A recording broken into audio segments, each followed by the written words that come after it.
Good morning, good afternoon, good morning. How you doing? What's going on, good peoples? It's Coach Renz getting ready to go. Well, we are live, not getting ready to go live, getting ready to have this conversation on the live today. Looking forward to it. If I can get the ticket to talk to act right. Hopefully everybody's having a good day. Had a good weekend. Couldn't make it yesterday, but we're here today to have our live conversation here on TikTok. Hopefully you guys been watching the videos that I've been putting out. Even though I haven't been able to do a live, I wasn't able to do a live yesterday. We was able to, I was still able to put some videos out yesterday. Hopefully you guys saw one of those videos inspired the conversation that we're going to have today, which is nothing in Genesis ever happened. That was the video. If you saw it, I was talking about the fact that there are some problems with the Cain story, the untold story of Cain, and how it's one of those stories in Genesis that proves that the Genesis story never happened or is filled with contradictions. And the Cain story is certainly a contradiction. Cain's story is certainly a contradiction. And it's possible Cain was actually originally the hero of the story, and then it got changed out. But I noticed some things about the Cain story a while back. Been making a couple of videos about it over the last few months. Also been, we talk about the entirety of Genesis. It's not really much of nothing in Genesis that works. And as I've always said, if the Genesis story fails, then the whole Bible crumbles, right? You really don't have to get into proving whether or not Jesus existed. You don't have to get into Moses, Isaiah, Daniel. You really don't have to get into any of those people once you realize that without Genesis, the whole thing crumbles. It has no grounds to stand on without Genesis. Uzi, I've never heard of you before, so I need a comment from you before I let you come on my show. I always require a comment from people I've never heard of before, because some people just get on there just to be there. Okay. Hold on for a second.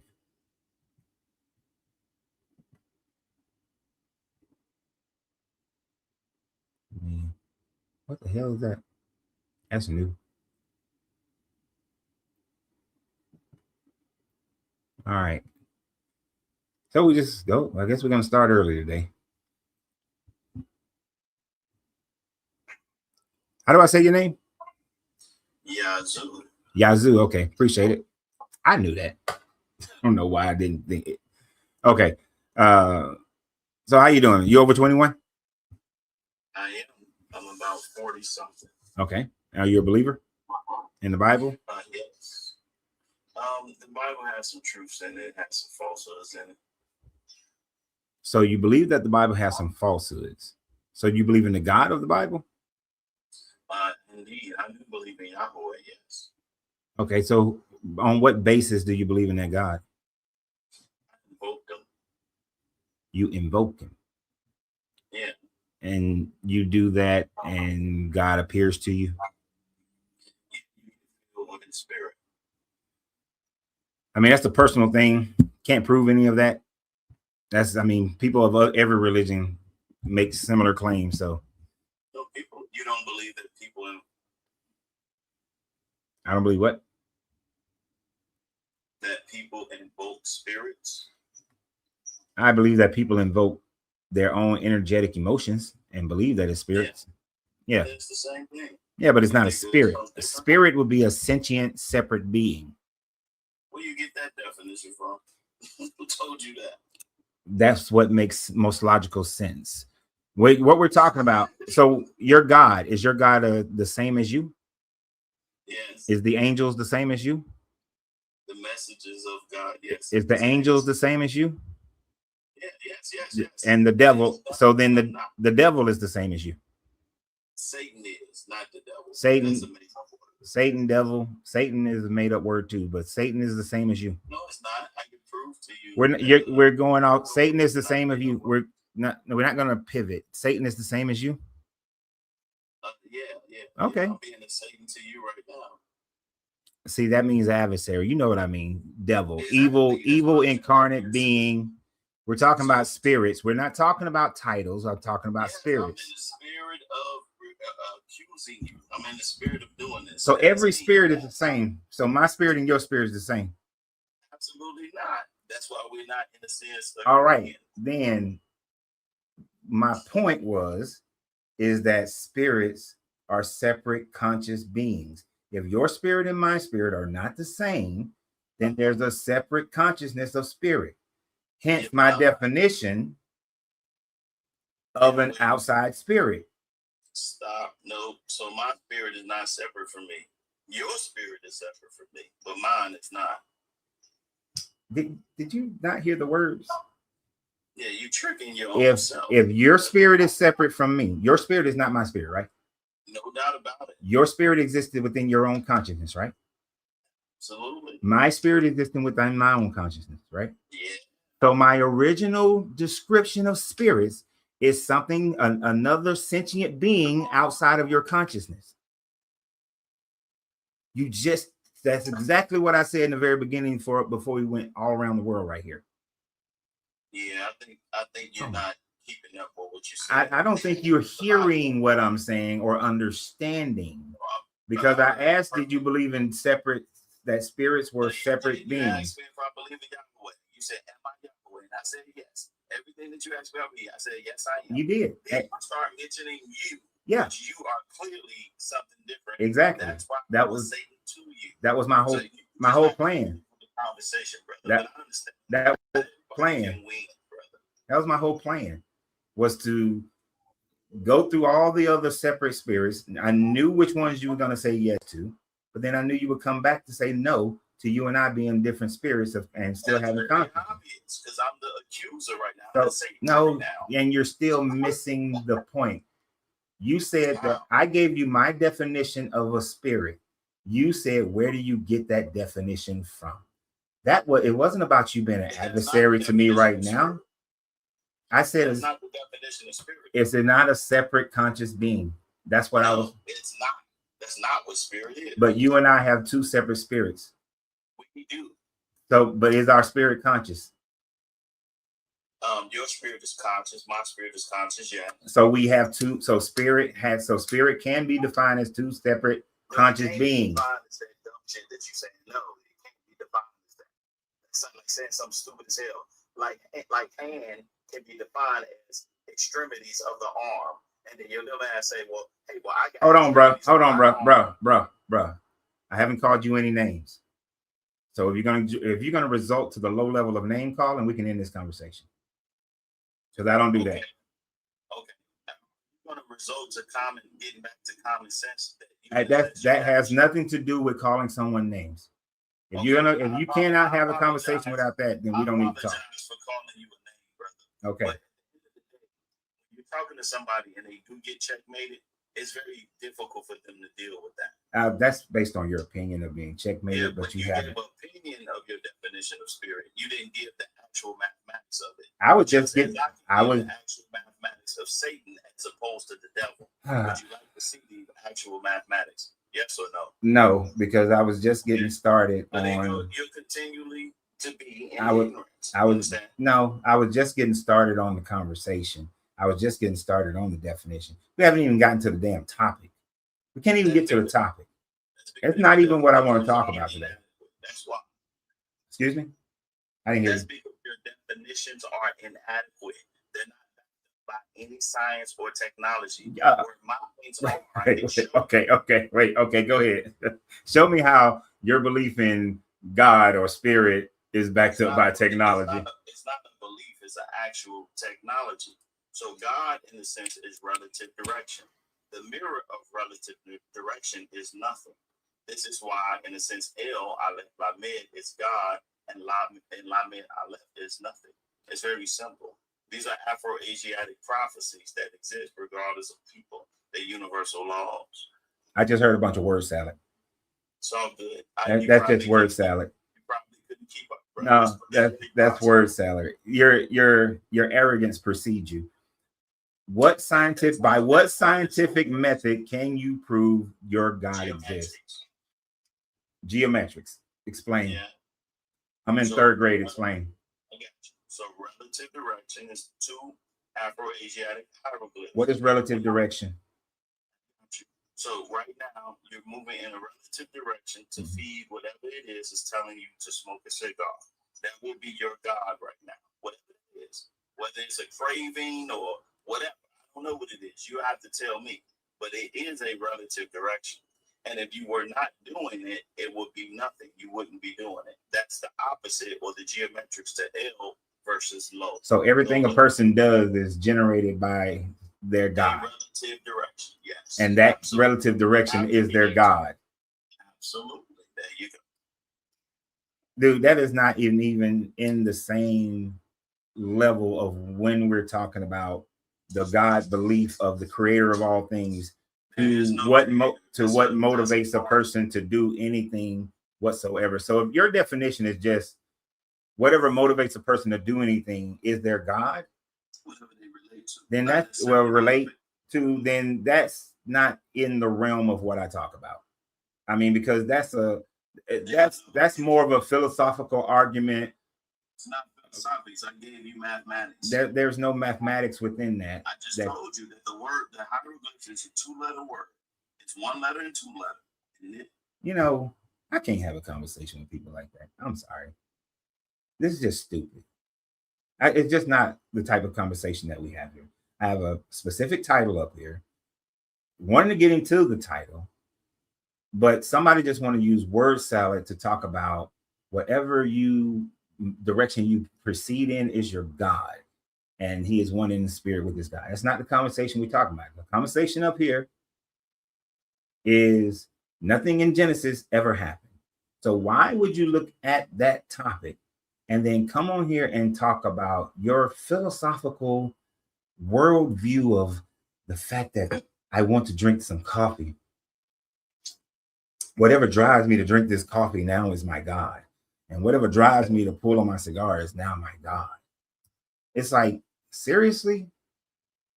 If you want to have your own stage, then go and create your own stage.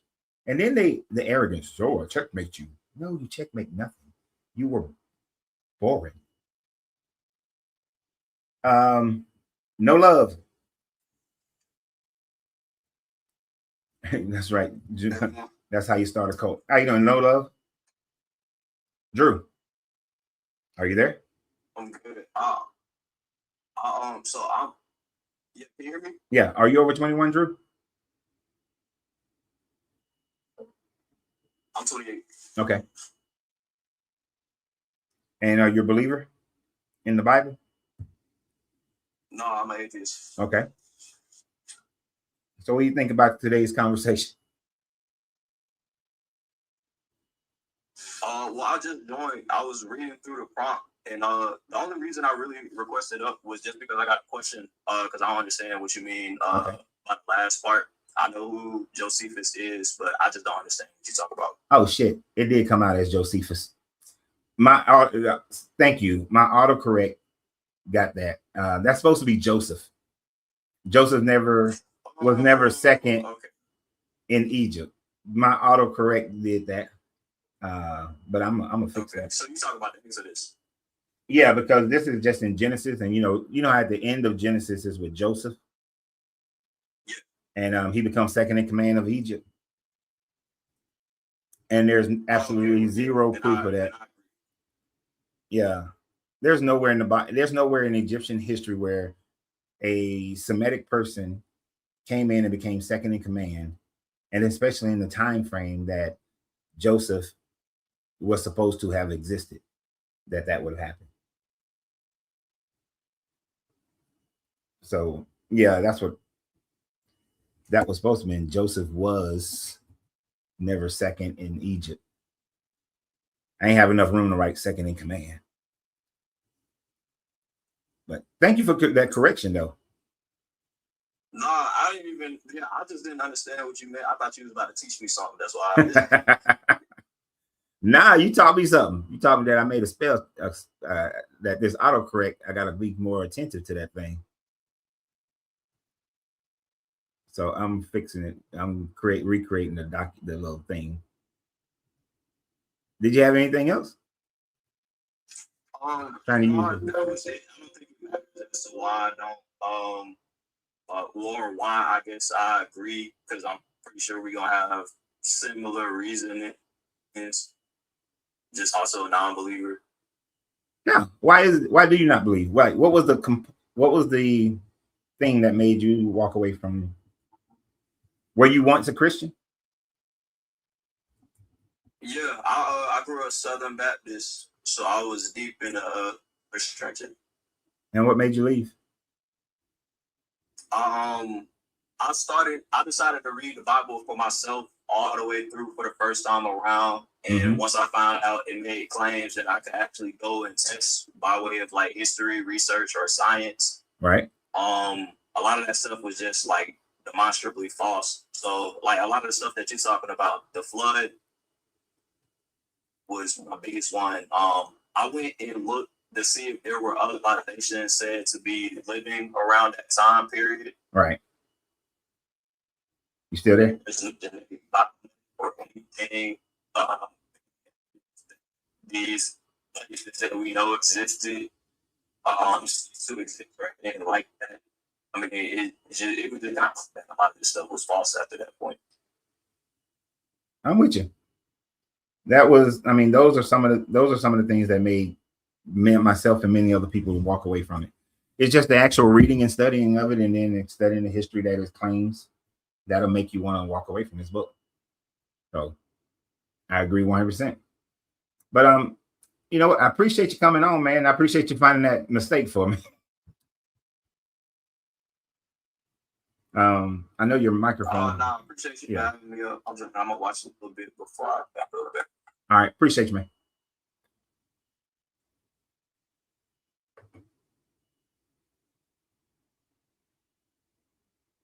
Yeah,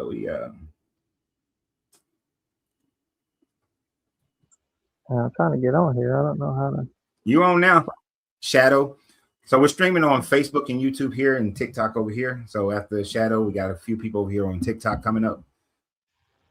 Okay, Shadow, cool. Yeah.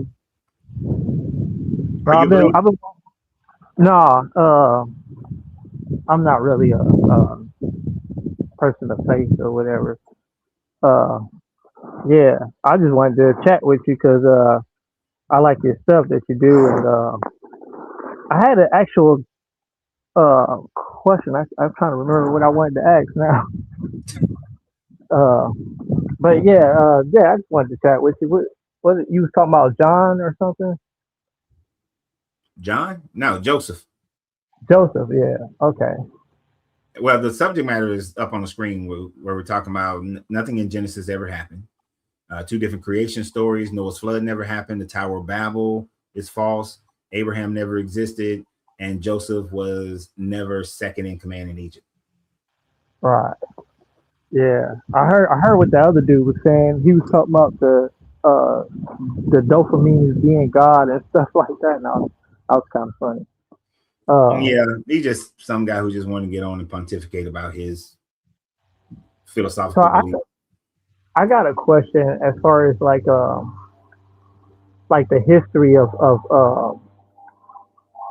the religion itself, like where it comes from, as like because it was talking about Egypt or man, I'm trying to get. Come on, man.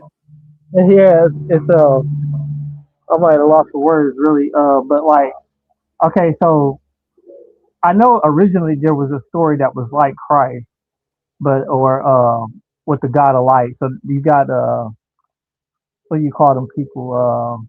The Gnostics or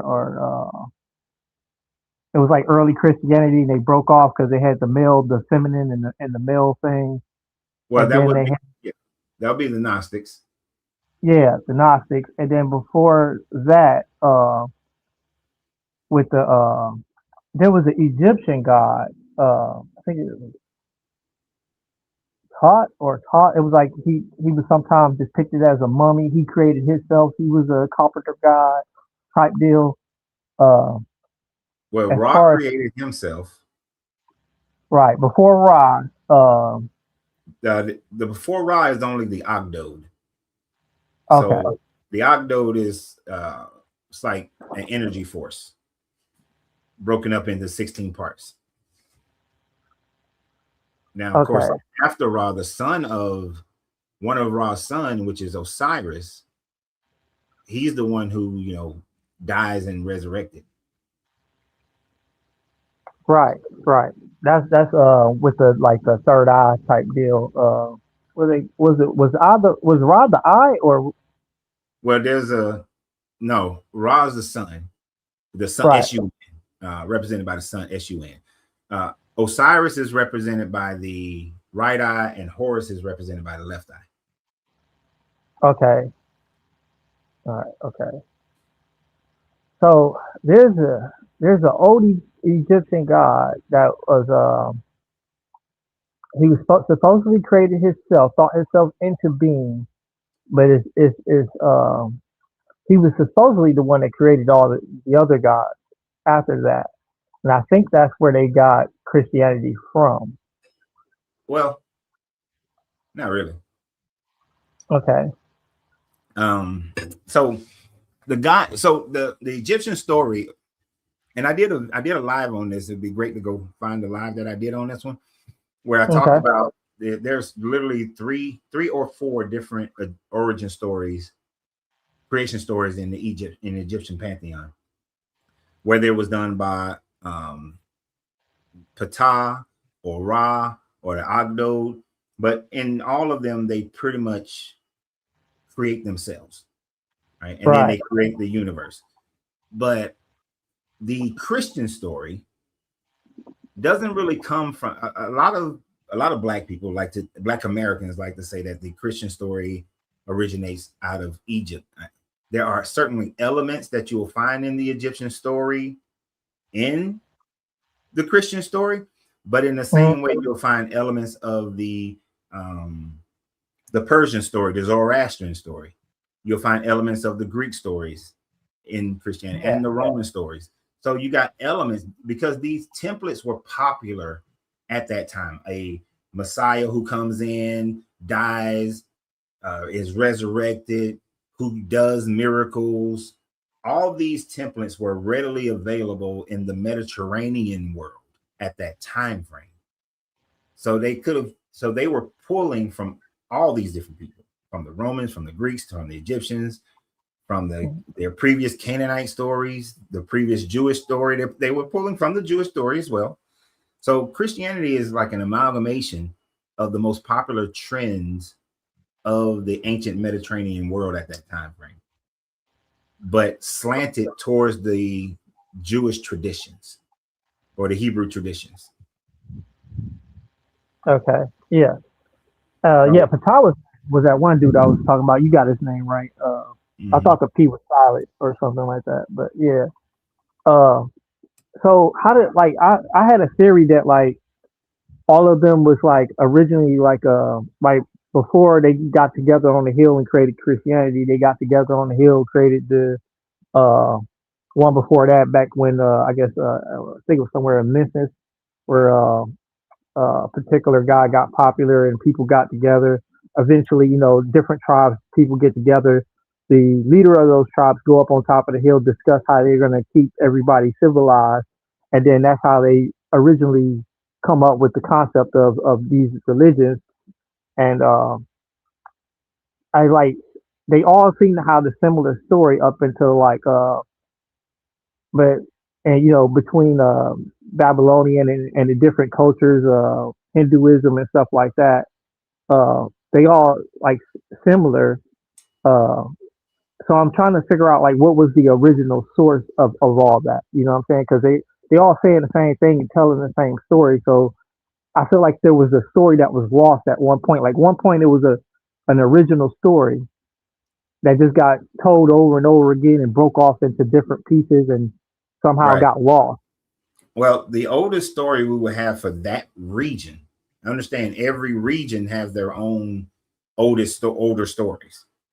So for that region, that Mesopotamian region, the oldest story is going to be the Sumerian story, which is your story of Anu, Enlil, Enki, Ninharsag. And then the Akkadians branched that story into their own versions, and then the Canaanites branched it into their own version. Now, competing soon after that, in and around the same time as the Sumerians, you also had the Egyptian stories being told. Now, those stories and the Sumerian stories have a lot of similarities, but those would be the two oldest known stories that right now, the Egyptian and the Sumerian in that particular region. If we were to actually excavate Göbekli Tepe and understand their story, then we'll have an even older story than them. But right now, that's the oldest story that we have. But you're right that governments, relative to what type of government that they have, leadership, they decided what the religion was going to be over the people. Okay. All right, man. I enjoy talking to you. I like to get on some of your other chats. But yeah, man, keep doing what you're doing. I appreciate you. No problem. I have a good one. I try to give people about 20 minutes. I didn't see the exact order that you guys all came up on here on TikTok. I know you just popped up. Divine Me. Hello? Divine Me? Hello? Hi. Yeah. How you doing? I'm all right. Are you over 21? Yes, I am. I'm 46. All right. And so where do you stand on the conversation of nothing against ever happened? I wasn't sure what she was talking about, but I do see that he was talking about the two different creation stories, about Noah's flood never happened. I believe that. I just wanted to know what's the meaning to you in that picture. Oh, nothing. It's just what an artist believes in the creation of man, of God creating man. Now, there have been some people who have looked at it and believe that the God portion of it represents the pineal gland and the mind. Okay. And I've seen those, studied those probably about 15 years ago. Interesting. And that could have been the artist, the behind the scene thought process of the artist, where there's the validity of the pineal gland being God. It's just an artist's thought. Symbolic. Mm-hmm. Yeah, just symbolic. Because that's like the picture, it really means symbolic as well. Yeah. Yeah, just a symbolic picture. Other than that, it means, to be honest, in the short time that I was putting together the live, it was the best thing I could find at the time without creating something through AI, an image through AI. I was like, okay, I need something. So out of everything that came up on my Google search, that was the best thing I could find. Do you believe like everything they explain symbolic is within, or no? Everything that's, say that again? Everything they explain symbolic in religion, do you believe that it's within? Everything that you experience is... No, everything that they... It's your accent. I'm sorry. I'm sorry. Everything they symbolize in religion, all these pictures, everything is symbolic. Do you believe like if they experience everything within? Oh no, I don't think they experience everything within. I think this just represents what they think and feel. Like I don't look at a symbol and then I have some inner experience, or even when I create a symbol, I don't have some inner experience. You know, like when I created the symbol for one of my companies, it was just something that I thought would look good for marketing. I didn't have an inner experience with it. Is that what you mean? Because maybe I'm not understanding. Yeah. Yeah. Now, when they create these throughout history, when man has created these symbolic gestures, oftentimes they're created in order to control somebody. The whole imagery of God being Caucasian and Adam being Caucasian, Jesus being Caucasian, was a whole symbolic thing to make the Roman government, the Roman Christians, feel that their God looks like them, because that's what they were accustomed to, and they were in charge. So Right. of course, you transform the God to look like yourself.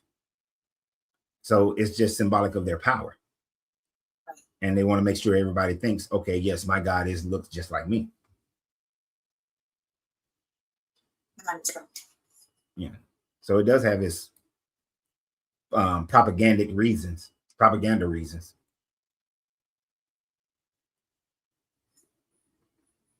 that was about it.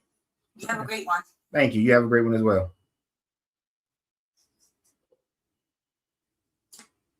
Like I said, I don't know the order for most of the people who came up.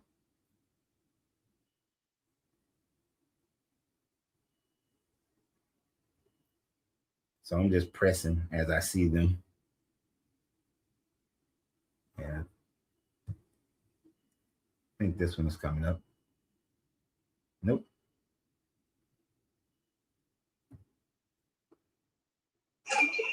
Illusionary. Illusion and reality. How you doing? I'm doing great. How are you doing today? I'm doing great. You're over 21, right? Oh, yes, I am. I have kids way over 21. Gotta make sure you're grown. I'm 55, sir. Oh, you know what? I can't wait for when I turn 55 this year. I was so happy when I came upon your life, sir. Mm-hmm. Because I've been getting beat up left to right. As you can hear my accent, I am from Jamaica, from the Caribbean. Okay. I figured it was around in there. Sir, I've been getting beat up left to right by some of my fellow Jamaicans. They call me names, because I don't believe in what they believe in. That's the sad part about it. Through the forcing of Christianity on people feel like they have to violate your agency in order for them to be comfortable in their own belief. Yes, and if you disagree with them, I mean, they will. I have this female, it was 2 nights ago, came up. And I mean, because I didn't agree with what she was saying, I mean, she started, and she's from Jamaica, that's the whole thing. I mean, our own kind. Yeah, it's like it was forced on you through slavery. And Yes. Now you have embodied it to such a degree that you will alienate another person solely on that one reason. Never mind your character, never mind your kindness, never mind any of those things, your personality. The fact that you don't believe in the same God that I believe in, that in itself is enough reason to dismiss you and make you my enemy. It is it's some severe Stockholm syndrome. Oh, I've been telling them that I've been telling them that a lot. Mm-hmm. And Stockholm syndrome, that's what they're suffering from, sir. And they're going to do it because they've been conditioned to believe that for all the suffering that they experience on earth right now, that their heaven, they got to get to their heaven. And so they're willing to put everything else through hell to get to this heaven. To get to this heaven. They will even go to a point of unaliving you for these stories. Like I said, stories that someone, a human being, made up these stories. Yeah, and that's the thing. You cannot prove. I haven't gotten one believer to get up here yet and try to demonstrate how any of these stories are true. They know that they're not true. I'm trying to invite some of the believers. I'm gonna try to invite some of them so they could just come up, and I don't know if they will come. I don't think so, because I don't think there's no way for them to prove that any of these stories are true. And I would love for them to try. They think they have proof, but sir, to them, they know. To some of them, they know exactly what they're talking about and wholeheartedly believe that all this stuff is true. They will go through any length to cut you down. Yeah, and yet they're And 99% of what they call proof is speculation and belief. But Yes. none of it is hardcore proof. And then things that they'll claim like, oh, there are seashells on these mountains. It's always mountains that originated from under the sea. Mhm. Now, when you look at mountains that never were under the water, they never have seashells on top of them. Only That's the ones, right. yeah. So like the Himalayas, which we know emanated from under the sea, they have seashells. The Appalachians Mountains, they have seashells. Colorado Mountains, no seashells. Mountains in Washington State and Idaho, no seashells. No seashells. Oh my goodness. But they don't want to hear. They don't want to learn new information. Mm-mm. And what I've asked some of these believers, I said, we have the plot or the settings for this Bible. It's supposed to take place in where? In the content in Africa, in a particular country, or am I wrong? Wait, all these events in the Bible, for the most part, happen in the Mediterranean and specifically in the Levant, Israel area. You know, from Israel to Egypt, most of the Bible is where most of what happens in the Bible is in that region. You know, some of these people believe it happened in Ethiopia, especially the Rastafarian and the Ethiopian Bible. And they can believe it all they want to. There is absolutely no proof that there was any Christianity or Judaism in Ethiopia. Exactly. And prior to, I mean, there might have been a few people here and there, you know what I mean, who was along the trade routes, but there was no established Jewish culture or established Christian culture in Ethiopia until into the 4th century BCE, 4th century CE. You don't have any. And the Jewish thing is just made up. And it's just made up. Exactly. Yeah, like that whole Ethiopian Jew, that's just made up. Haile Selassie's claim is just a made up claim. Made up claim. Yeah, I mean, but it's a great claim if you want to seize power. Because you know, you grab somebody's you grab them by the emotional gonads, and then all of a sudden you got them. You can direct them how you want to direct them. Exactly. Mm-hmm. And I'm sorry, I got people. It's because people say Ethiopia was the first state to adopt Christianity. They say that as if it has some power behind it, even though they weren't the first country to adopt Christianity as their state religion. The Armenians were actually the first one. But it was all throughout the Roman Empire. But just because a state becomes Christian doesn't validate Christianity. Like there's something lost in the mindset of people when they think because a certain person or a country says we Christian, that has some meaning to it as far as its validity of proof. It doesn't. Exactly. And some of my friends who don't believe in this, they're from the Caribbean also. They've been spreading that to them, but they don't take it lightly. These believers, yeah, they are far, when I'm saying they are far into it, that they do stuff and threaten you and tell you you're going to hell, you're this, you're that, you're the devil, you are. Yes. See, everything condemns. I mean, I would just remove them from my presence. I wouldn't even be around them.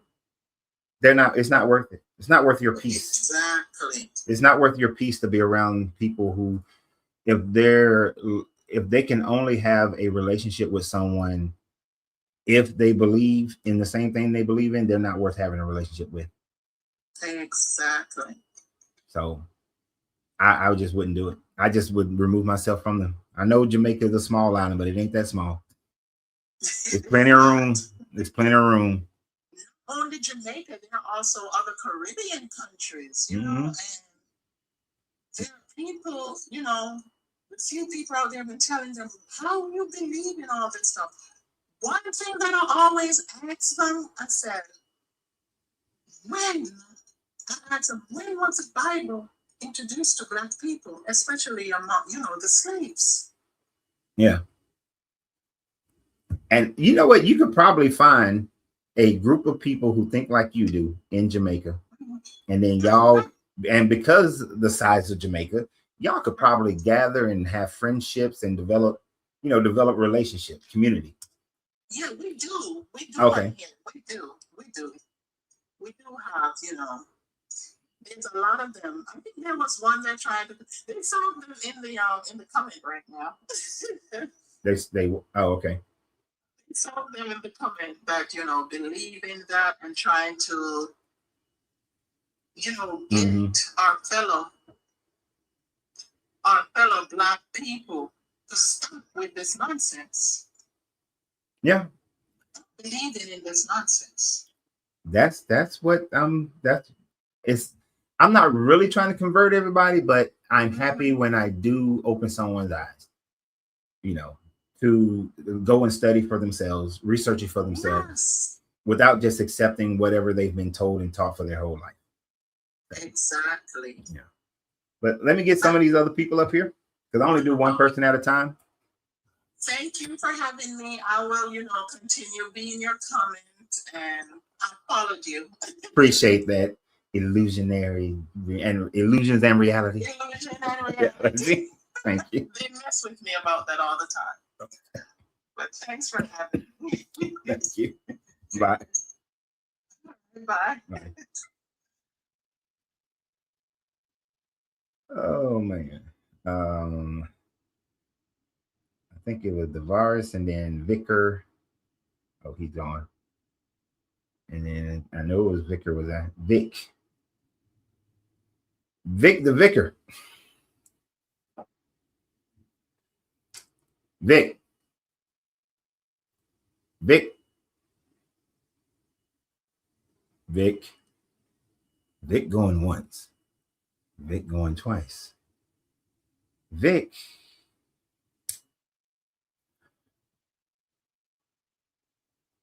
Try to bring Vic on, but Vic's not working. Let's see. Got one more. Oh, nope. The other person left.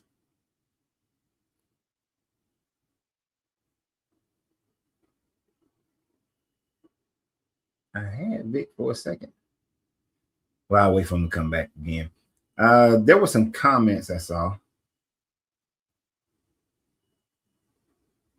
You can do more than one at a time if it's women. No. I like that. I tried doing more than one person at a time, and it just turned into chaos. So no. Not Tupac, no puffing on my live, my bro. Okay, you can leave. This is my live. The flood is documented in the fossil layers, and recent evidence of Joseph have been found. This is what specialist Spencer put on there. And the fossil record does not show evidence of a worldwide flood. There is not one layer around the planet in and around 2600 BCE that demonstrates a worldwide destruction or flood. So that never happened. There's no fossil record. The fossil records show different time frames that different species of animals died and from different things. And there has not been in between 25 and 2700 BCE, there was no extinction level event that occurred on the planet. Like there are so many civilizations that were around before the flood, during the flood, and after the flood.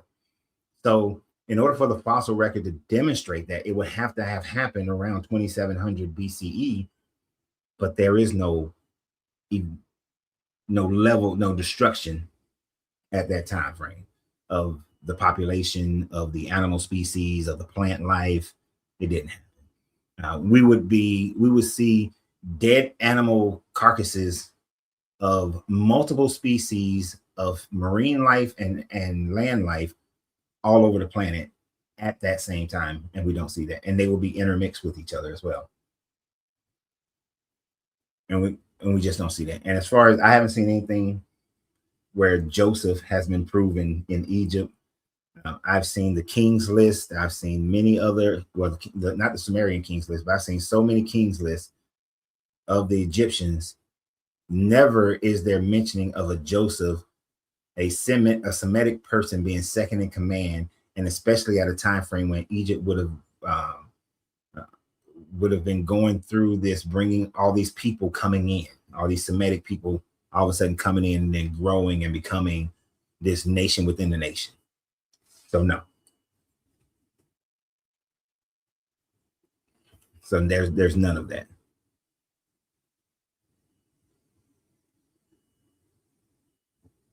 So we don't have these stories. I mean, we don't have any proof of Joseph and his dream coat.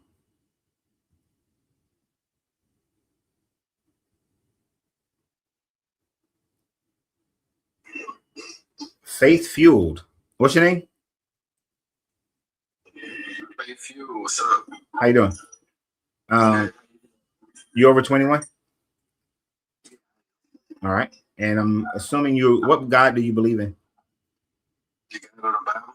Okay. So what part of the discussion would you like to talk about?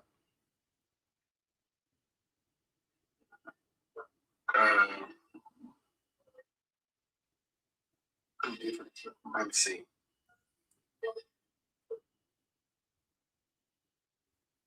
Two different creation stories. Yeah. Yeah, what's that about? So when you're reading Genesis, chapter 1, Genesis chapter 1 through at least chapter 5, maybe even chapter 6, what you're actually reading are two different creation stories. This is why there are contradictions within the stories, is because they are actually where people thought that they were the same story being retold. It has been realized that they are two separate creation stories. Give you an example. Most of the time, the contradictions lie in what was created first, man or the animals. Genesis chapter 1, the animals were created before man. Genesis chapter 2, the animals are created after man. That would be a contradiction, right?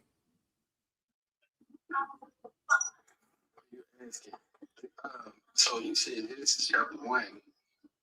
If that was true, which I have to look at it,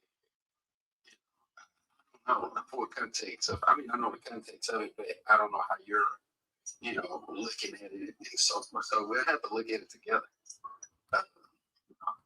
Okay.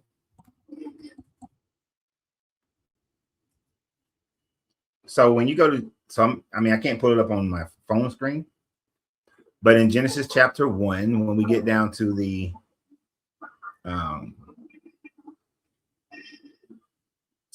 in verse 24. Genesis chapter 24. Yeah. It says that God said, "Let the earth bring forth every living creature of its kind, cattle and creepy thing and wild animal of the earth of every kind," and it was so. And so he did that. And God made the wild animals of the earth and every kind and every cattle and every kind and everything that creepeth on the ground. And God saw it was good. Then God said, "Let us make humans in our own image, according to our likeness, and let him have dominion over the fish of the sea and the birds of the air and over all the cattle," and so on and so forth, right? And so that was the sixth day. So first he made the animals and the insects, and then he made man, right? Mm-hmm. All right. Now, when you go to Genesis chapter 2, in the middle of verse 4 is when a new story is being told, right? So he said, "In the day that the Lord God had made the earth and the heavens, when no plant of the field had yet in the earth and no vegetation on the field had yet sprung up, for the Lord had not." Were you reading that again? Genesis chapter 2. Starting at the first verse. Okay. No, not the first verse. Which verse? It's actually in the middle of verse 4. So the original Genesis 1 story goes all the way to Genesis chapter 2 and in the middle of verse 4, where it says, "These are the generations of the heavens and the earth when they were created." That's the end of Genesis, the first Genesis story, the one with the six day. Same Bible. Yes. So let me explain. When the original text doesn't have Genesis chapters and verses, We put later on, European authors put, well, I ain't gonna say European authors. Later on, not European authors, but no, it would be. It would be. They put chapters and verses in there, and they just arbitrarily put them where they thought they should be. So you got something different. You're reading something different than what? No, I'm not. I'm just explaining that the chapters. If you look at Genesis 2 and say, well, Genesis 2 is a new chapter. If you had these scrolls, it doesn't have chapter 1 and chapter 2. You understand? This is what I'm saying. We're reading the same thing. I'm just saying that in the middle of verse 4 is actually where a new scroll starts. But when they put this together, they just smashed it together in one book, in one chapter. You with me? Yeah, I just want to make sure that in Genesis 2, thus the heavens and the earth were completed in all their vast array. This is a new international version. What version are you reading? Oh, I'm reading. No, the New Revised Standard Updated Edition. The NIV. The NIV is a very popular mode, but it was written by evangelists in order to promote the evangelist movement. It wasn't put together to be authentic to the words, to the translations, I should say. Just like King James changed some things, the NIV changes some things, leaves some things out, so on and so forth. But so you read King James right now, right? No, I never read a King James again in my life. What version you read? New Revised Standard Updated Version. New Revised Standard Version Updated Edition. Sorry.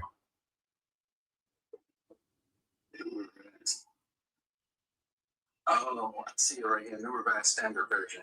Mm-hmm. And in this part, we're not going to see much of a difference between the NIVs or the King James. Right. The point that I was making is that in the middle of verse 4 is where, oh, thanks for the heart, CJ Cool. In the middle of verse 4 is where, if you were just looking at the scrolls, is where the second scroll begins. Okay. So that's why I started out with, in the day that the Lord God had made the heavens and the earth, when no plant was yet in the earth and no vegetation was in the field and yet sprung up, for the Lord God had not caused it to rain upon the earth, there was no one to till the ground. And then it goes into, but the stream rolls out and the whole face of the ground. I'm just trying to get down here to it. All right. So he makes the Garden of Eden. And the Lord planted a garden east of Eden, and he put the man whom he had formed out of the ground. The Lord made to grow every tree that is pleasant for the sight and good for food. All right. So according to this version, he makes the garden, he makes man. I mean, he makes the Garden of Eden. He makes man, he makes the Garden of Eden. He puts man into the Garden of Eden, right?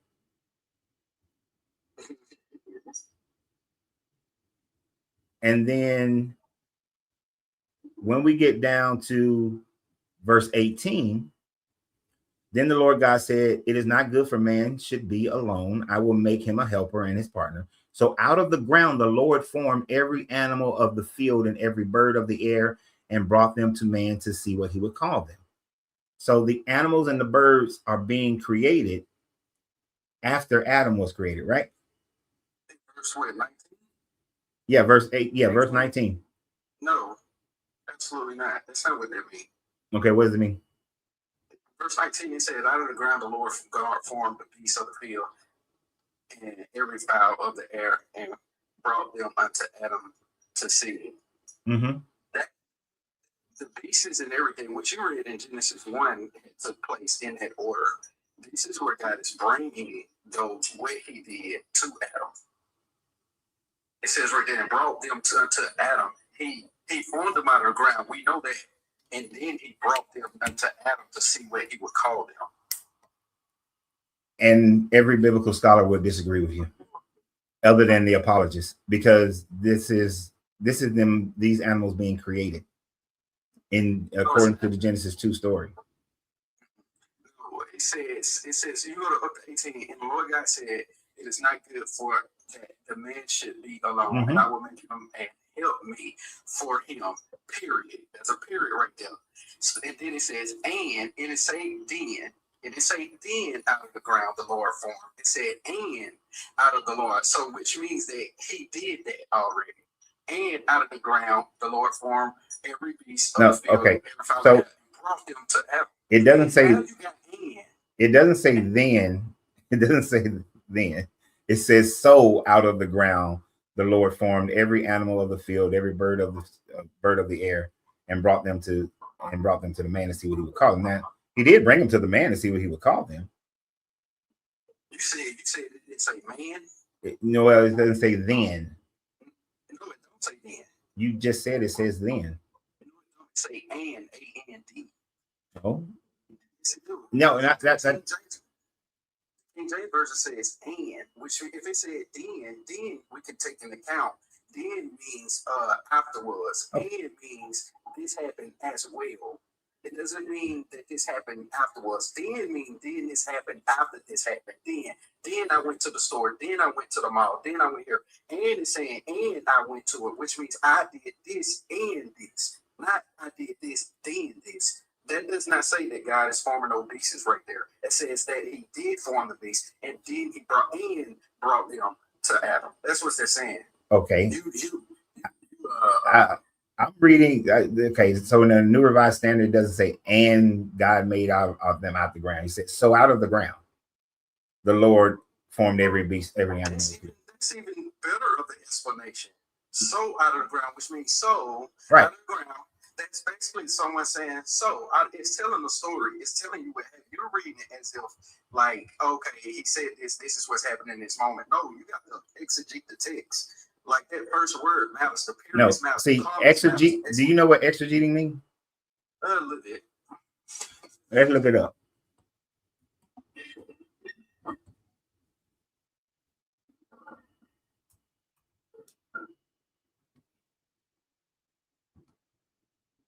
All right. Critical explanation or interpretation of a text, especially of scripture. All right. Exactly. So the key word here is an explanation or interpretation of the text, not meaning what it actually means, just what an interpretation or someone's explanation of it is. So when we have a preconceived notion of what the Bible is saying, then we are going to explain it or interpret it in such a way in order to fit that narrative. What I do is just look at it for what it actually says and what it meant to the people back then.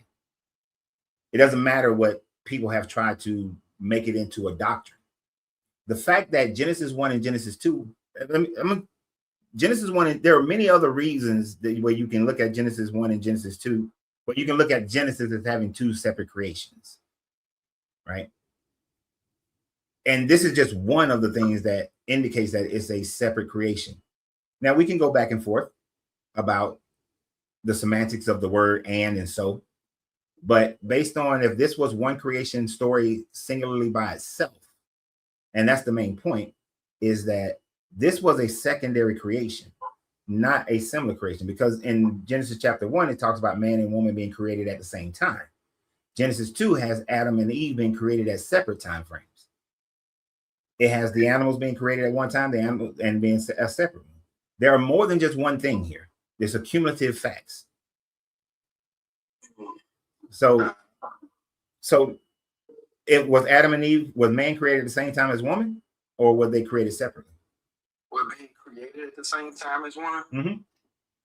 I believe woman was created at the same time as man. But according to the second version, Adam was created first, then the animals were created, and then Eve was created. You said according to the second version? Yeah. Was not Eve created after Adam named all the animals, and then Eve was created? Verse 20, and gave them name and family beasts for something. Yeah, Eve was after. It says in 20 and 21, Eve. It's explaining Eve after the beast. Right. But in Genesis chapter 1, man and woman was created at the same time, told to be fruitful and multiply and have dominion over the earth, right? Genesis chapter 1. Hold on. Genesis chapter 1, verse what? 26. That's it. Well, 26 and 27. But they don't have the He's talking about let us create man out and blood. So God created man in his image, and in the image God created he, male and female created he them. So God created man in his own image, and in the image of God created he him, male and female. Bless them. And God says them be fruitful and multiply and replenish the earth. That's a U word right there. There's a what? I have given you 29. You so you read 28 and God blessed them and said unto them, be fruitful and multiply, I have given you. That's interesting because 28 says them, 29 says you. And I see what you're saying. Not saying that you don't, see what you're saying. I read what you're reading, right? And I think, even you made a strong point, even about how when we talked about the word exegete, because the way I see this is that God is the story is being told on what God does, and also it verifies that in the next chapter. Is what I'm seeing, opposed to you saying he's doing it at this moment. What I'm saying is that this is the story of what God did in verse 2 verifies that. Yeah, I used to believe that when I was a Christian, and because I was taught that Genesis chapter 1 is the overview, Genesis chapter 2 is the details, and it's those details that leads into the creation of the Israelite people, right? So I accepted the explanation that you just gave, but when I actually researched it, the fact that it says you can be used in a plural sense. I can stand it, and I've done it myself. Stood up in front of a group of people, and I tell them that you have the power to overcome all things that come towards you. Pastors do that all the time, right? Do they not say you and talking to the whole congregation? Yeah, I've seen it happen before. So you can be used as a plural, but even still, even if this was a breakdown, if chapter 2, even if chapter 2 was a breakdown of chapter 1, it still is out of order in the fact that it's saying that man and woman was created at the same time in chapter 1, but not at the same time in chapter 2. This is another reason why it is a separate. Scholars realize that it's a separate creation. And another reason why scholars realize that it's a separate creation is because when it talks about Cain's descendants, it specifically says that when it gives one of his family members, says that they were the ancestors of those who lives in tents and those who lives in who's play the lyre. Now, how can people in the days of Moses, if we're just going to agree that Moses wrote this? I don't agree that Moses wrote it, but I'm just going to agree. We'll agree that it was written much, much later. How can people be the ancestors of Cain's lineage if Cain's lineage supposedly was wiped out during the flood?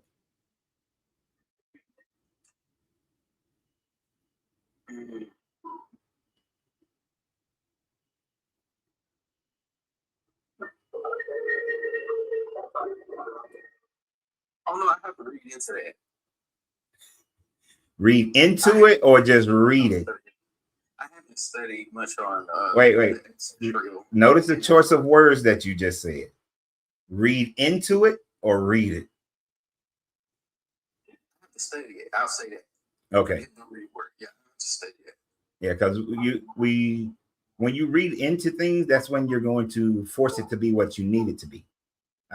But in Genesis chapter 4. Let me see if it's chapter 4. Yeah. In Genesis chapter 4, Lamech took 2 wives, and it was Ada and Zillah. Yeah. Ada bore Jabal. He was the ancestors of those who lived in tents and have livestock. His brother name was Jubal. He was the ancestor of those who play the lyre and the pipe. So Cain's generations, they are building society, right? Because they are the ones who they start working with metals and start doing all this other stuff. But the writer here is saying that the people who live in tents, you are the descendants of Jabal. And those who play musical instruments, the lyre and the pipe, you are the descendants of Jubal. That writer could not have known about the Noah flood story, because they're saying you are the ancestors of this lineage of Cain. So that's another reason why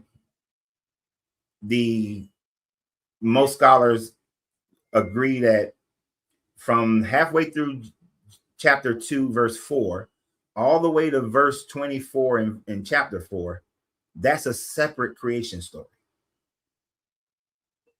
And then the rest of it, the Genesis chapter 1 is just a different story. It's separate from Genesis chapter 1. But you can't have two separate creation stories. Have you ever heard of the theory, the explanation of the J text, the P text, the D text, and the E text?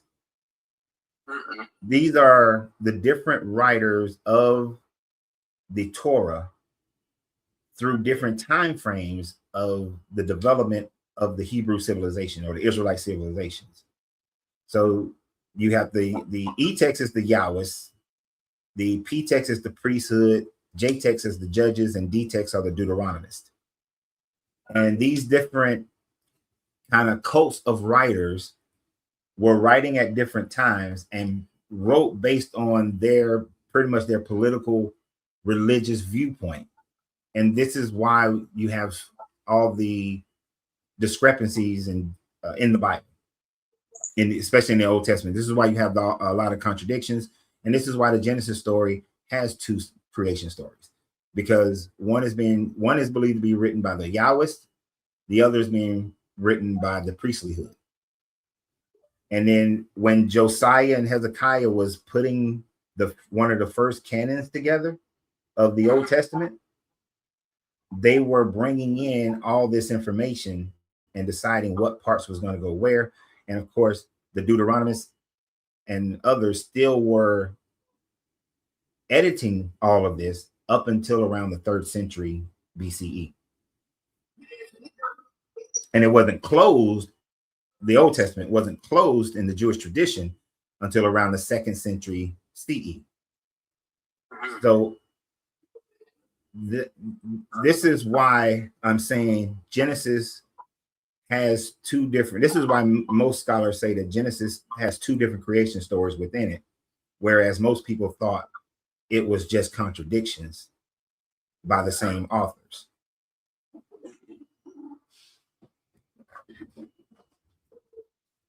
Because how can you be a descendant of Cain if everybody died in the flood, right?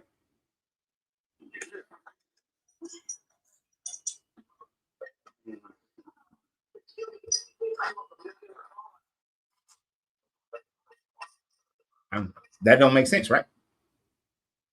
It can't happen. Oh, he left. I don't know if he was at work or something like that. But he had to get off, I guess.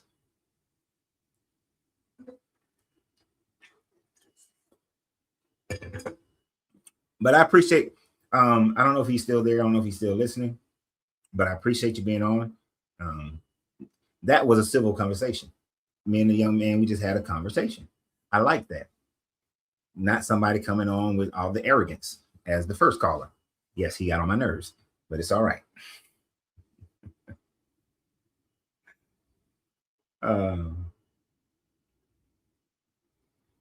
But that was a good call.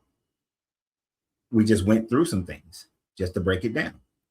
Because how can Cain have descendants who lived in tents, who currently were living in tents at the time frame of the writing? It doesn't make sense.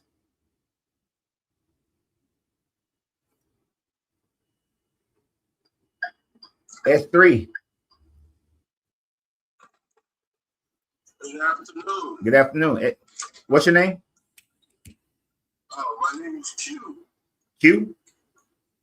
Yeah, Q. How you doing, Q? How old are you? I just came in and got the tail end of the conversation. I never heard anybody said that it was two stories. Right. So I just wanted you to explain to me how did you come to that conclusion and stuff like that. I just want to get to understand. That's basically it. I'm with you.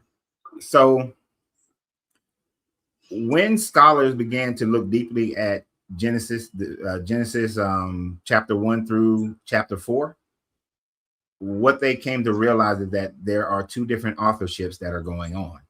And this is where we started developing the concept of the P text and the E text, the Yahwist writings and the priestlyhood writings. Now there's the J text and the D text as well, which is the Judges and the Deuteronomist.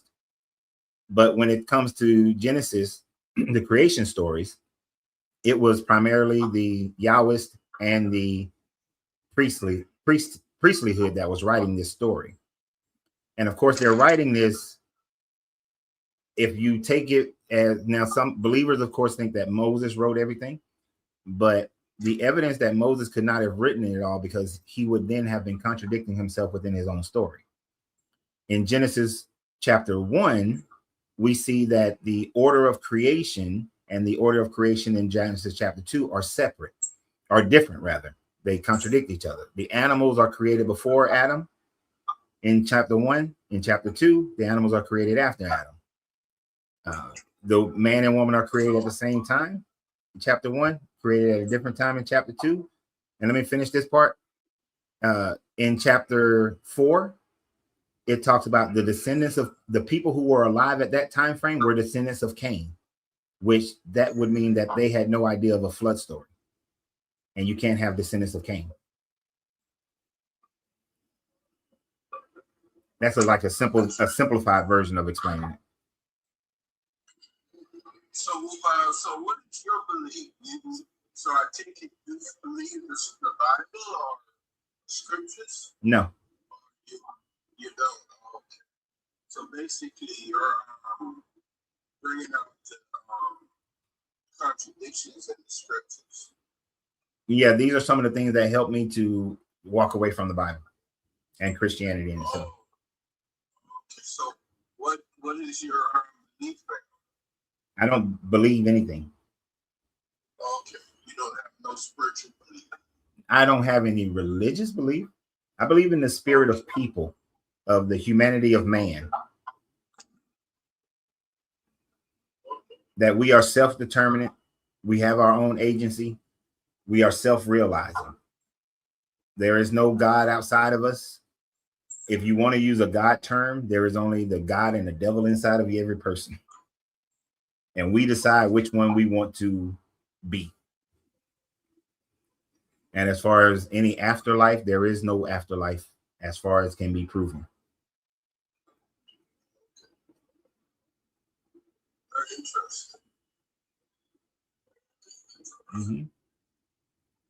You know, that's the thing about coming to this world. Can you speak closer to your microphone for me? No, can you hear me? It's just low. Oh, I'm on my phone. No, I'm saying we're born into this world and we're sent a lot of information. And once we get older, the things that we were taught. And so with that, people, come up with a lot of different ideas or what they believe in. So it's, it's just interesting. Just, no matter where you go on this earth, everybody has a concept. No matter where you go on this earth, everybody has what? Concept. Oh, concept. Okay. Yeah, everybody has a concept, man. And so I think the individual has to choose their own path. I guess that's the only way I can see it. Because, because there's things that happen to people that can't be explained. Like, for instance, people might have what they call near-death experiences. We found a faster route. Baltimore Washington Parkway. Takes 4 minutes. And you If you have prefer to stay on the current route, tap no thanks. and you have a thing like in the Caribbean. Right. In the Caribbean, people practice what they call voodoo, and those things, if you're not really like, if you haven't experienced it, then you wouldn't know what it is. Especially on the continent, Caribbean, those people live by those things. Right. And it's, there's a lot of supernatural things that happen that can't be explained. So, it's just like I'm saying, there's so many different things going on. And you're taking like a logical understanding towards everything. And I take it you have an experience like certain things that's supernatural in your life. That would be incorrect. But I wouldn't categorize them as supernatural though. I would just Can you give me an example? Okay. So I categorize them as unknowable causations or unknown causations. So on the night that my first daughter was born, their mother was supposed to die. The doctors told me that she is most likely going to die, right? That they will be able to save the baby, but she's going to die. Now I was still Christian somewhat at the time frame. I didn't pray or anything like that. Other people I know prayed and so on and so forth. But while they were taking the baby out, taking Sydney out,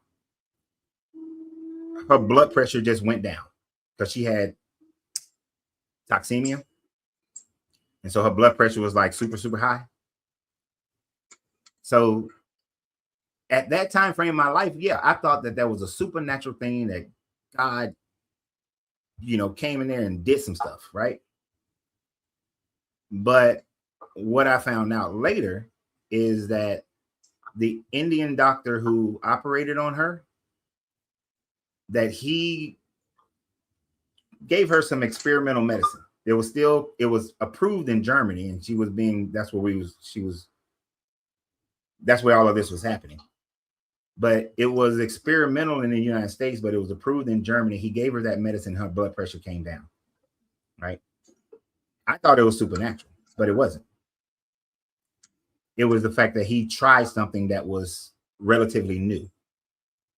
I've seen where a man had immunodisease, and the sheer will of his wife was that no one can come into this room that does not think he's going to live. And he lived. He's still alive today. So I've seen things that people will claim to be supernatural, but the supernatural is not supernatural. Let me ask you this one question before you start. At one point, did man think that a volcanic eruption was supernatural? And then later on, we discovered why volcanoes erupt. Yeah, of course they did. Because didn't understand the science behind it. So why would we think anything is supernatural simply because we cannot explain it right now? Well, let me explain something to you, okay? All right. You have people in the Caribbean and in Haiti, especially in Nigerian countries like that. They have certain powers and they do certain things. You literally have people that can get a hold of you without physically doing anything to you but make you sick and die. Point blank, just die. I mean, the stuff that you're talking, I understand it, but I'm talking on a different level of understanding. Things that you probably have not witnessed or been around or understand or maybe never probably, I mean, just, if you like, this is not a joke, this is serious. No, it is to me because like my grandmother, my grandmother would have, in today's world, my grandmother would probably be considered a Christian witch because she mixed in southern United States witchcraft, roots and all that shit with her Christianity. And one of the things she used to always say is that a root won't work on you unless you believe it. Well, okay, let me explain something to you. That's one of the things that we were told, because you're from the Americas, just like us.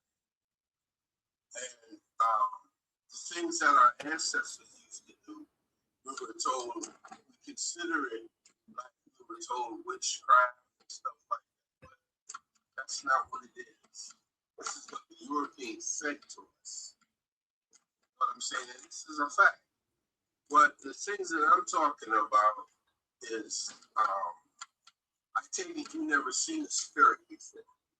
You never had a spirit communicate with you before. I thought that I had, but then as I learn and research and come to realizations, it's just your emotions. Okay. It's your emotions. Let me ask you this question. If all this witchcraft work, and I'm being serious, if all this witchcraft works, then after Haiti gained its freedom, why didn't its witchcraft protect them financially from the onslaught of financial leverage that France and Canada put on them to cause them to be in the situation that they're still in today? Why didn't the witchcraft work with our ancestors, with my ancestors in particular who practiced Ifa? Why didn't they witchcraft work to free them from the enslavement that they were in? Because none of it seemed to work. That is something I cannot. It's like a question where you ask them, why is this and why is that? I don't know answers to that. Well, what I do know is things that I know, but the things that like questions like that, it's a good question. It is a good question. Mm-hmm. But I'll tell you something. In Jamaica, when you might have heard about the Maroons and stuff like that, fought against they were enslaved people. Mm-hmm. And they have a national hero in Jamaica called Nanny. She was an Ashanti woman. She was so feared by the English, and it's because of the powers that this lady had. Some serious powers, man. So that it was so strong that the British literally had to free these people. Okay, this is history. And they didn't free. We're not talking about like through warfare. We're talking about through science that they didn't understand. But yet England still maintained control over Jamaica relatively to this day. No, that's not true. because the Maroons, right to this day, okay, they have their own town. They're separate from. They're not even. As a matter of fact, the Jamaican government has nothing to do with them. They have their own land. They have their own culture. They have their own everything. Yeah, but I just looked them up, and it says that they, in utilizing guerrilla warfare, they fought the British to a stalemate, forcing the Treaty of 1739 to recognize the autonomy. So these maroon towns, yeah, they fought for their freedom. They, you know, guns, killing people, fought for their freedom. Well, you see, the thing what you're doing is looking at stuff that you read, which is what we're talking about, stuff that people knows for a fact. That's not written. That's not. You're not gonna. Maybe you might find that information. Okay, but these are the things that we know. These are the things that are recorded in the Caribbean. You know, I don't know. You know, I don't know. You know, I mean, these information that you're not gonna. No white man is gonna give you that. No, Wow. I found information about Queen Nanny and the fact that she was one of the leaders of. She was the leader of one of the maroon towns, but they still physically fought against even the town that she ran. They still engaged in warfare against the British. That is the same way as saying when one of the reasons, you know, a lot of people like to jump on the fact that when Haiti gained their independence, they put down Christianity and took back their Orishas. And that helped, and that's why they was able to defeat. They mixed it, from what I understand, they mixed part of the African spiritual things they had with Christianity. Is not what they did? No, they went back to their Orishas. And this is why later on, when the Catholic Church came back into Haiti, they set up schools and they set up hospitals. And then they said, if you want to go to our schools, if you want to come to our hospitals, you have to convert back to Christianity. And they demonized the voodoo practices of the voodoo version of Ifa, that they have to put that away. And that's how they resubjugated Haiti. That's one of the ways, other than financial, that they resubjugated Haiti. Okay. You're pretty aware that these nations defeated Napoleon, right? Yeah. Sure you know that. They defeated what I think seven different nations to maintain their independence. Okay. Here's the thing that I'm looking at. From the time, as far as the Americas is concerned, Haiti is the first free black republic that we know. It is. It's the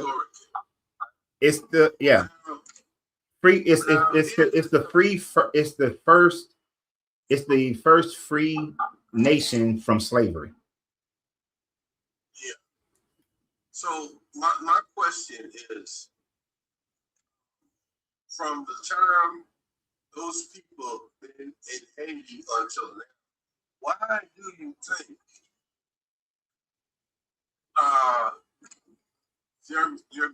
that's the only country that I know of on the Western Hemisphere? People say that they're poor. They're not poor. There's a lot of resources there. My question is, why is it such a big thing to keep these black folks there for so many years? I'm talking about from the time they fought. I mean, it's like a hatred towards these people. Still is today. Easy. Follow the money, man. Follow the money. The 1804 Haitian Revolution signaled to European forces that if we allow other black people who are enslaved, or just enslaved people, period, to realize that they can overcome governments, superpowered governments, and win their independence and have their own country, then the slaves will begin to revolt all over the Spanish, the British, the Dutch, the Portuguese Empire. That will grow. It was already growing in Brazil because for 60 years, there was a free nation in Brazil of slaves who fought and gained their independence. So they, especially in North America, that had to be shut down because it messed with their money. Because the only reason the South in the Southern United States, when it was the Confederacy, didn't have bills after, well, let me rephrase. The only reason the South after the Revolutionary War didn't have high levels of debt is because they had free slaves. They had free labor. Well, not free slaves, they had free labor. So you're messing with their money if slaves think that they can revolt and win. So that's why they had to destroy Nat Turner. That's why they fought so hard against the Gullahs. That's why they, in the Seminole Wars, the runaway slaves were treated more harshly than the Seminole Indians. All these things are part of keeping the economy, the slave economy, working at that time frame. So Haiti had to be punished severely so that no other slave revolts would happen, or at least minimize it. Well, I'm going to tell you, my brother, my personal opinion is I think the Haitians are unique people. I don't know who can endure suffering, all the things these people have been through over centuries on that island of Haiti. You know, right now, United States is even scared to go up in there. They can't just run up in there with those gangs or whatever we're here. These freedom fighters that's in Haiti, right?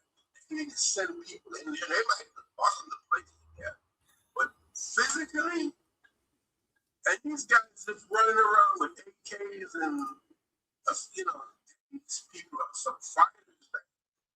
Nah, it's different now, man. I'm sorry. It's I hate to be that guy, but it's different now.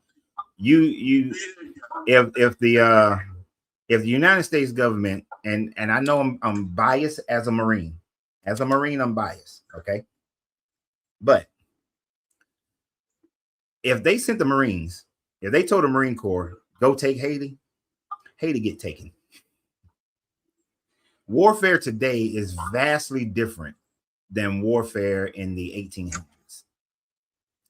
You see, the problem with, and we studied this in military history, the type of fighting that the Europeans and the Americans and all the European colonists, their style of fighting was always inept compared to guerrilla war fighting. They would always lose compared to guerrilla war fighting.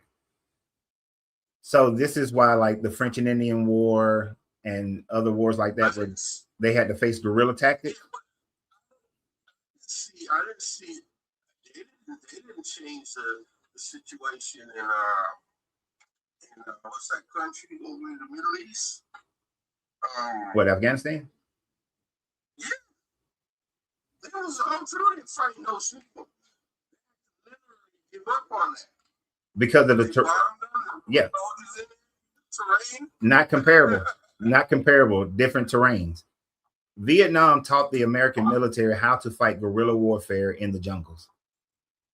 If we went into Haiti, and since Haiti has decimated most of their tree population, they don't have similar. The mountain terrains in Haiti are nothing like the mountain terrains in Afghanistan. So it's not a comparable type of warfare.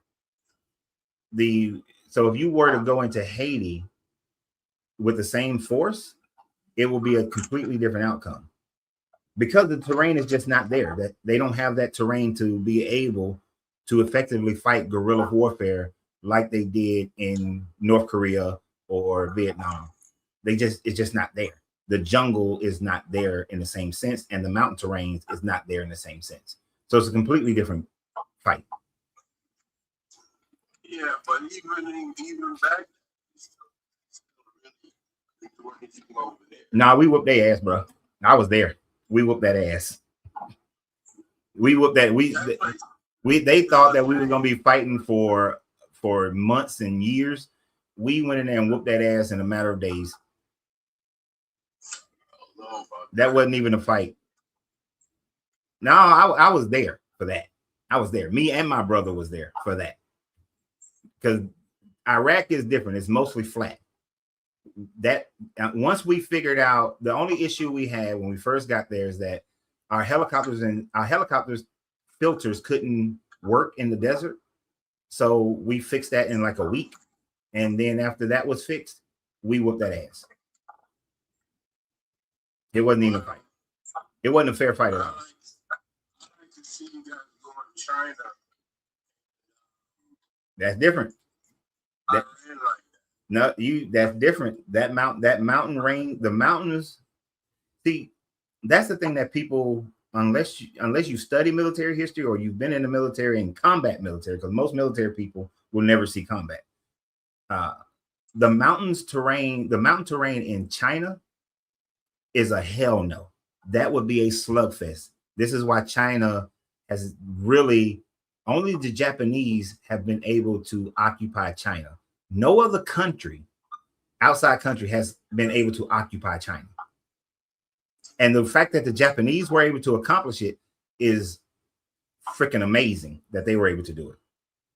But in most cases, you can't. It's a none. You don't do that fight. It's like attacking Russia in the winter. You don't do it. So Haiti is a different situation. It wouldn't be that difficult to take Haiti.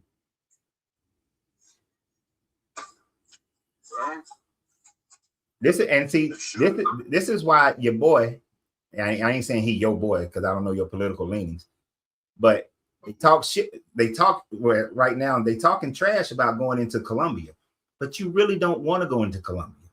The mountains and the jungles of Colombia is not as easy as people think, which is why we ain't ran into Colombia. So every country, you have to look at them individually. You can't do a worldwide look at the world and say, well, we can take this or we can't take that, and it must be because of the people or something. They'll take the soft targets and leave the hard ones. Yeah. Yeah. In today's world, yeah, you take the soft targets. You don't take the hard ones. The Russia struggled with Afghanistan for like 20 years. Iran and Iraq fought for like 20 years. Those are hard places to fight modern warfare. So no, you don't. You try to figure out other ways. This is why you send those 3-letter organizations in there to disrupt their government instead of trying to fight a land war.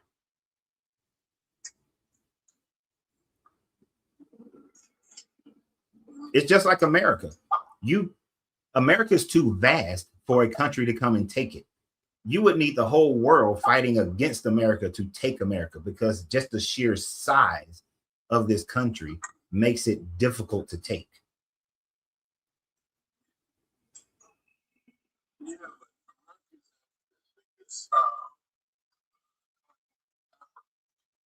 No, it's not, but Africa is not a unified nation, though. no, it's not. So That's the problem. yeah, that's why no one country could come and take it all. You're right. No one country could come and take all of Africa.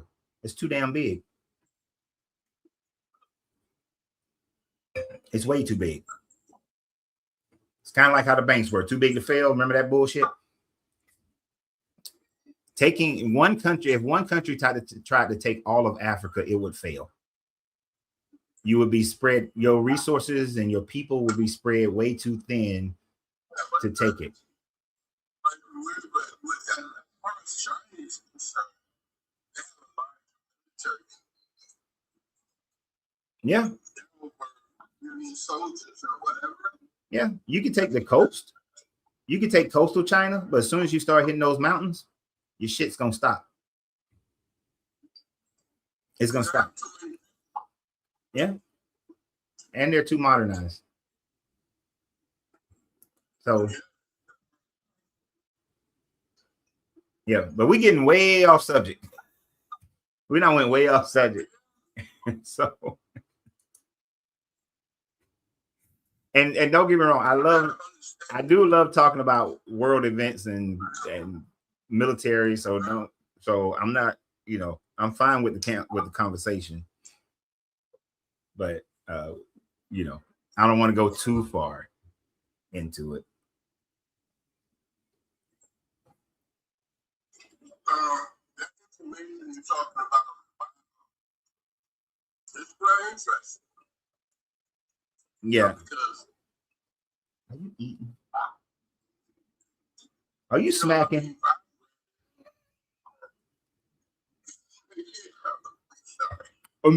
Information that you're talking about.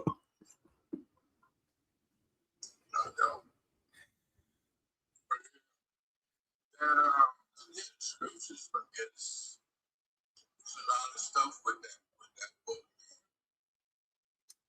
You were making some points about Moses not being the author of the Torah. Yeah, no scholar accepts that Moses wrote the Torah. One, he's writing after he died. Then he's writing in third person. And then he just gets so many things wrong. The history is wrong. The events are, you can't prove any of the events actually happened. And he... I'm not the right person, because my own opinion, I share similar feelings with you too as far as scriptures is concerned. I'm not that person to say, oh, I believe the Bible is God. Oh, okay, good. Because there's too many problems with the Bible. I'm thinking, I'm not in a box. Mm-hmm. As well, we should. Thinking outside the box. And, my wife, I can't discuss a conversation like that. She's living in that box. You don't see nothing outside that box. People like Yep. That's why when I chose my wife, I was not choosing anyone who was Christian. Because I'm not even going to deal with it. It's not worth it. I will agree with the Bible in that sense. You need to be equally yoked with your person. And it goes beyond just religious. You should be equally yoked in the important things that govern your life.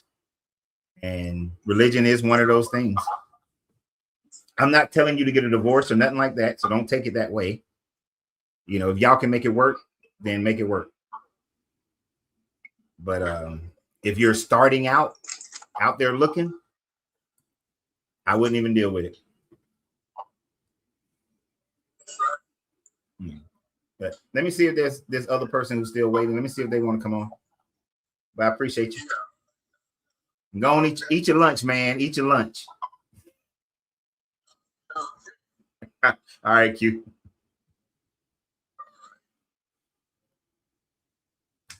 Q got to get that lunch.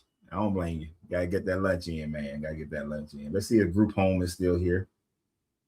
Oh, shit. I guess he couldn't wait that long. We're going to let Q eat his lunch. We're going to let Q eat his lunch. And so, like, the whole thing about Moses writing the Torah, he would have to have been told by God that all these things happened in Genesis in order for him to write it. That God was hovering over the waters and he breathed his breath over the waters, that the earth was in chaos. Like Genesis 1 should start out with when God began to create, the earth was in chaos. Well, if the earth was in chaos, then that means that the earth was already there. It was already present. There was already, the building blocks, the material was there. So when Christians say that out of nothingness God created, because that's what they believe. It's funny, they always try to say that we believe that man came from nothingness, but yet it's the Bible, is their understanding of the Bible that teaches them that out of nothing this God created all things that are in existence today. The non-biblical view the non-Bible view, the non-religious view of creation, is that our universe is just a known universe inside of a much larger universe, and is a repetitive cycle, and that it has always been, as far as we can understand it, as far as we can see it, matter has always existed, energy has always existed. It can't be created, nor can it be destroyed. It has just always been.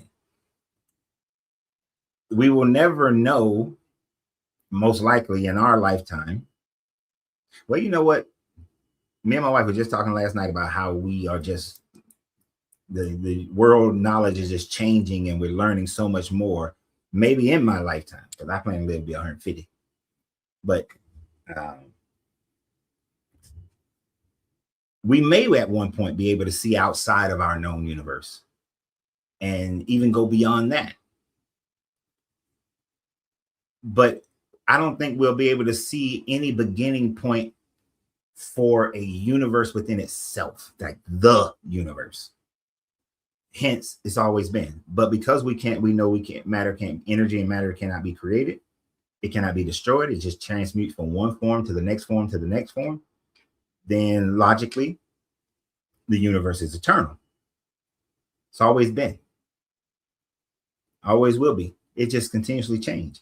At some point, our known universe did not exist in the framework that we understand it today. And at some point, it won't exist. It won't exist again in the framework that we know it as today, whether it's through heat death, whether it's through the big crunch, as some call it. We don't know, but it won't be here. Of course, this is billions upon billions of years in the future. We won't know. Hell, one of the reasons we won't know, I think our galaxy is colliding with another galaxy right now. Like our galaxy is colliding with Andromeda galaxy or some shit like that. I'm not sure, but something. But we see galaxies. If everything expanded, if the whole universe expanded from one point, then galaxies would not collide with one another. It wouldn't happen. But yet they do, which indicate that there must have been another universe that started somewhere else.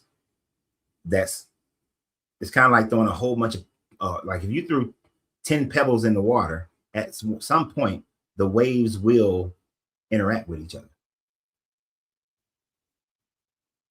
Let me see. I think I'll make sure I ask the question correctly.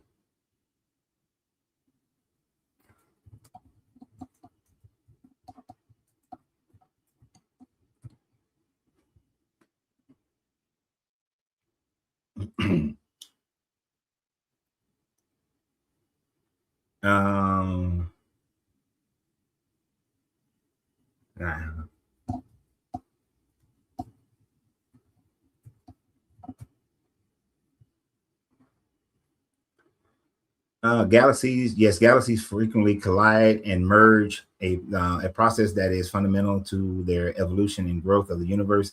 These are not solid body impacts, but rather slow gravitational interactions taking hundreds of millions of years, often causing instant bursts of star formation, such as gas clouds and interaction.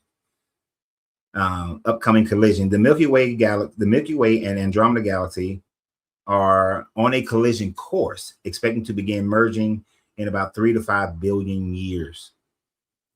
So in about 3 to 5 billion years, our galaxy and Andromeda galaxy will start to collide with one another. As they continue to collide, all kind of shit will happen over the course of another hundreds of millions of years, where it'll merge and become one galaxy.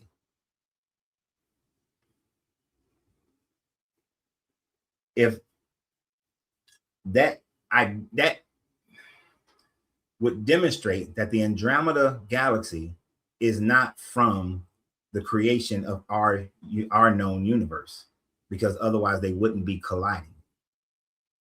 So it had to have come from some other unknown but now known universe. Well, so it's not. It was unknown before, but now known, since we can see the movement of that galaxy.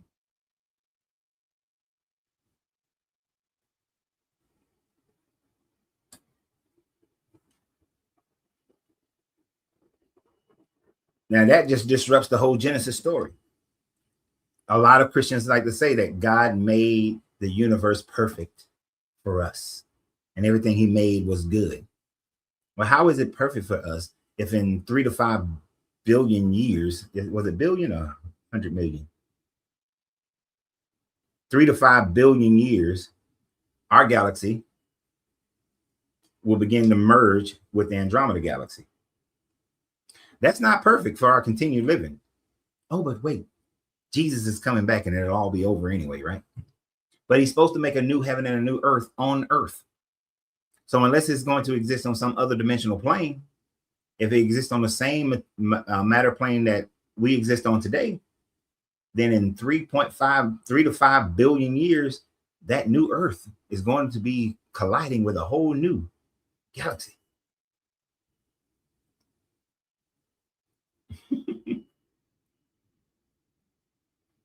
So all of that, none of that works when you look at the grand scheme of things. So this is why Genesis cannot stand.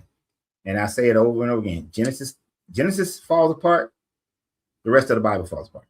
Genesis built on sand, the whole house falls down, which would include your Jesus character. Jesus would still fall down because Jesus is based on the belief of Genesis. Because you have to have Abraham in order to have Jesus. Well, you got to have all of them. You got to have Adam, Eve, Seth, Noah, Shem, Abraham to have Jesus. And we have absolutely no proof that Abraham ever existed. They say that we know the mountain where he supposedly bought some land and buried him, his wife, Jacob, and Leah. We find mummies all the time. Can't find Abraham or Jacob or Sarah or Leah. Can't find them.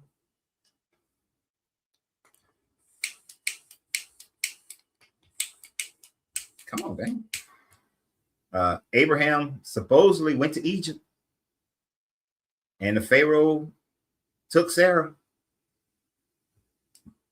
got her pum pum, and then gave away all these slaves and animals when he found out that was his wife. And the curse that was on his house. And isn't it interesting how Pharaoh, I mean, I know they were henotheistic and they accepted the belief in everybody else's gods. So he believed that the plague on his house was because Sarah was married to another person and that this guy Yahweh was plaguing his house. And so he gave them all these slaves and all these animals and all this gold and silver.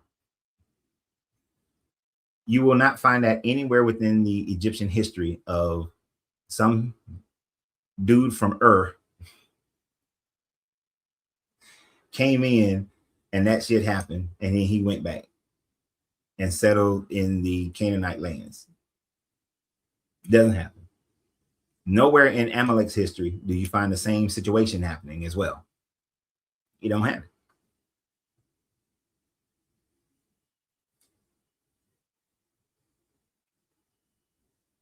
These are just simple stories. We don't have the Sodom and Gomorrah story with its destruction, and which takes away from Abraham negotiating with Yahweh as to whether or not to destroy it or not. There's none of that. There's no destruction of Sodom and Gomorrah by hellfire. He never existed. Tower of Babel. There were languages all around the world before the Tower of Babel, during the Tower of Babel, after the Tower of Babel. This is a grandpa story that was based on a unfinished ziggurat, most likely, that the Babylonian exile refugees then incorporated that story into the Abrahamic story. Because Babel, or Babylon, means gateway of the gods. But then in the ancient Hebrew, Proto-Hebrew, they had a similar word, Babel, which means confusion. And so some grandpa told a story. That's how the languages came about. Because, yeah, that would happen. Even though there were already languages long before that. But understand they didn't have the type of storage history that we have today. So imagine living in a world where I could tell you that, yeah, 1,000 years ago, such and such and such and such happened. You know, I can make up some shit, but I can't really do that today. I can't today say, well, you know, 1,000 years ago. See, 1,000 years ago would be 1225. Yeah. No, not 1225. What would be 1,000 years ago? 1,025. Oh, 1,000 years ago.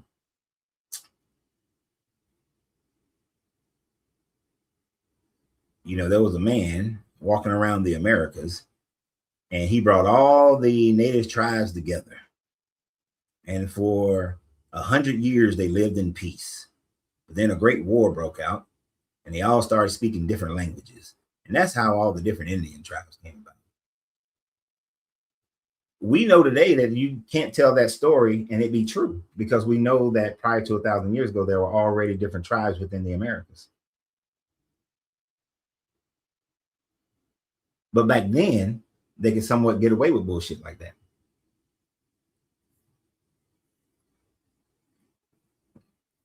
You can't get away with that today, because we have archaeology, we have geology, we have recorded histories from 1,000 years ago. So you can't do it. We know that there was a difference between the Aztecs and the Mayans. We knew that the Peruvians, the Incas, we knew the Incas existed. We knew there were separate tribes 1,000 years ago. So you cannot say that today and get away with it. But in 1000 BCE, 900, 500, 600 BCE, you could get away with some shit like that. Who was going to check you on it? So you can write this Genesis story. And most people would have saw the Genesis story because, as I said before, most of the Mediterranean people were henotheistic. They accepted that someone else's God existed. And this is just their creation story of their people. It is not the creation story of all people.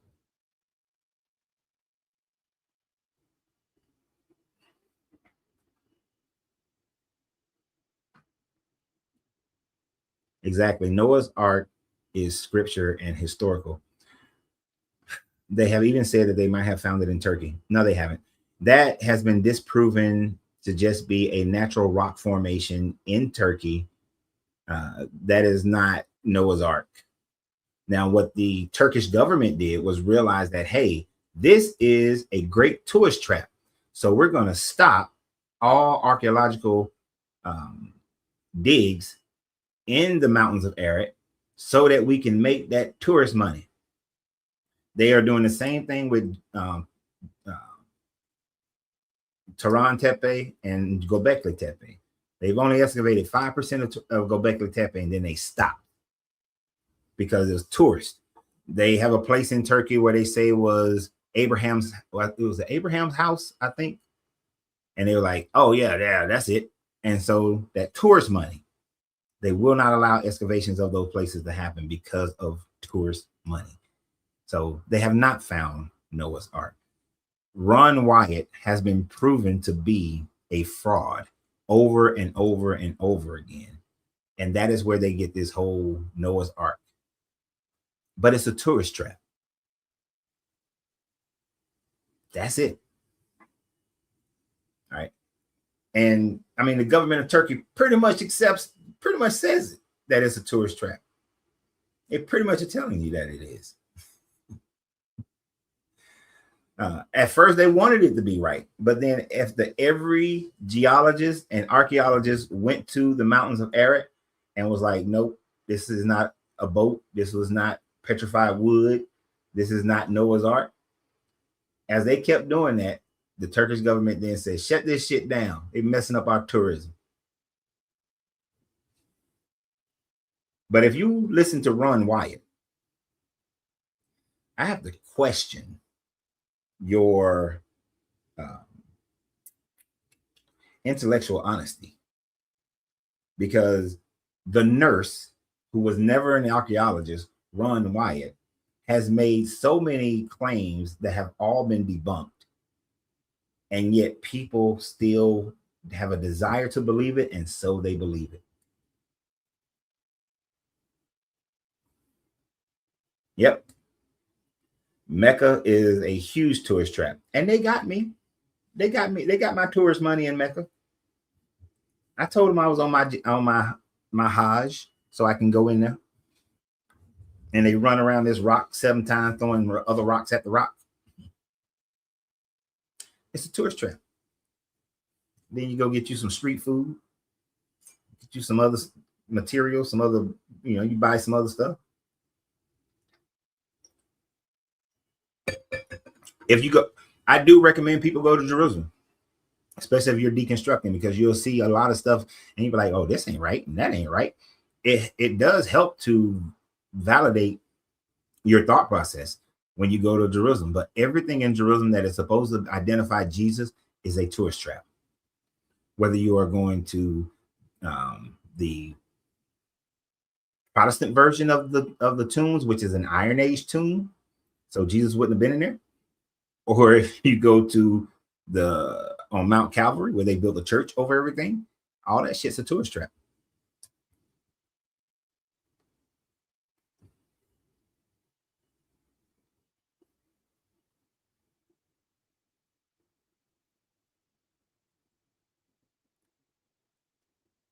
Let's just assume early Genesis is completely false. That doesn't invalidate 15:11. So you're saying chapters 15 through 50, which are completely historical?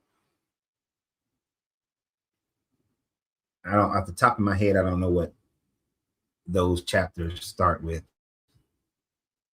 I know it's post-flood. Oh man, the Tower of Babel chapter 11 starts out with the Tower of Babel and the descendants of Shem and Ham and Shem and Ham and Japheth. Those stories are completely false. Okay, so first of all, in order to create enough genetic diversity to restart the planet's population, you need at least 16,000 people. 16,000 in order to have enough genetic diversity to not create a whole bunch of handicapped people. That's the first thing. Otherwise, you're saying that we're all handicapped. But 3 couples cannot restart civilization. Also, from the time frame of the flood to Tower of Babel is about 100 years, 120 at best. That's not enough time to repopulate enough people to build a city. So that ain't happening. Also, it's not historical because people were, at the time frame of the Tower of Babel being constructed, there were people in China, there were people in Greece, people in Egypt, people all around Mesopotamia. There were people in the Americas. So those 3 people could not have restarted civilization. So chapter 11 is not historical.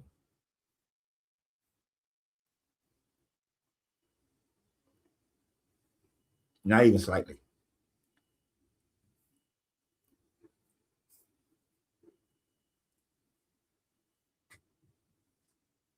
Chapter. And after chapter 11, you start going more into you go into the Abrahamic story at that point, and then you go into Isaac and Jacob. Yeah, there's nothing historical about the call of Abraham. There's nothing historical, no historical evidence of Sodom and Gomorrah. Yeah, none of these stories after chapter 11 is historical. Name one historical chapter. Do you have some people that they name that could have existed? Possibly, but that's about it. That's about it. You got a few people. Maybe they don't even really name that many pharaohs.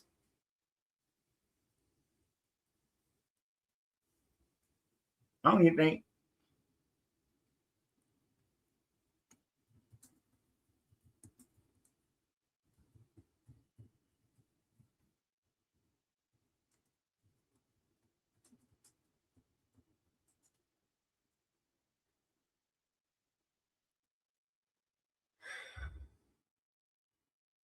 No, there is not one person in Genesis that has been proven to exist through any science or archaeology. It is all theological arguments, nothing else. Not one person, not one king, not one queen, not one person in Genesis has any evidence of existence.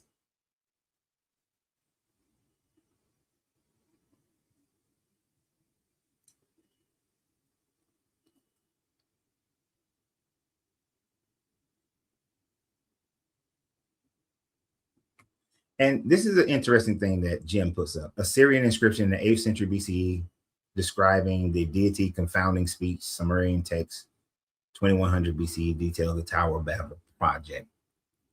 What's the name of this? Let me see.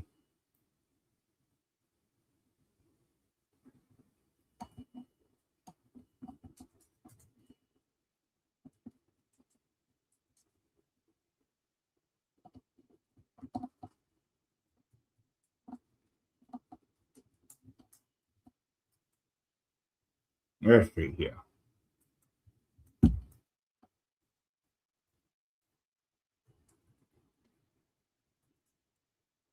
See if we can find what text he's talking about.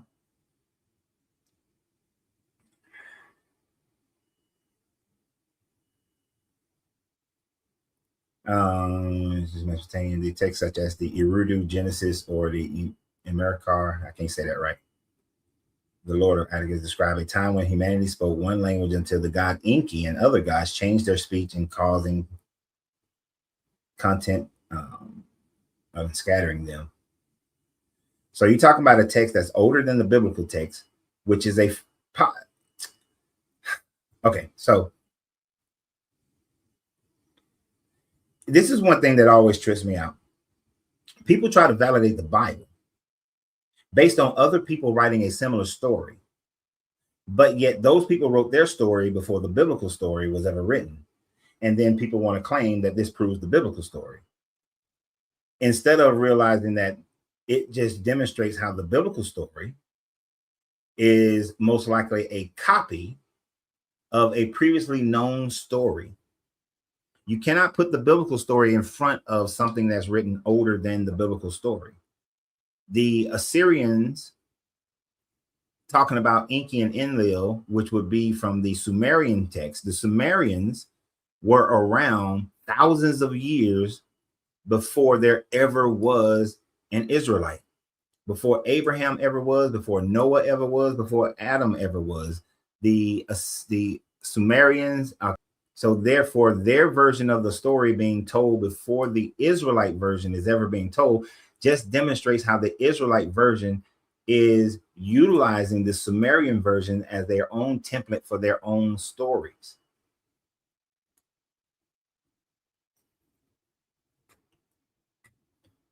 It's just the same way as people say, oh, other people wrote about a flood, but they wrote it before the Israelite story.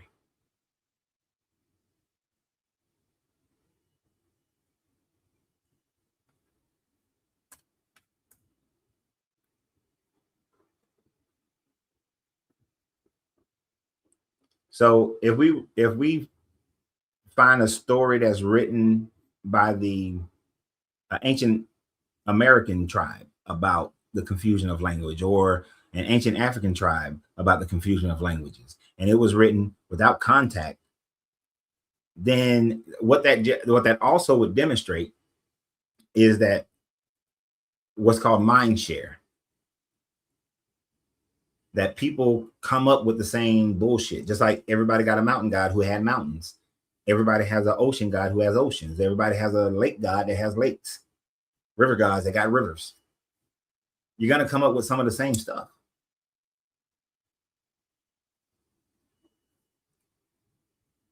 Said, I'm not validating the Bible. You say there's no evidence. There is still no evidence.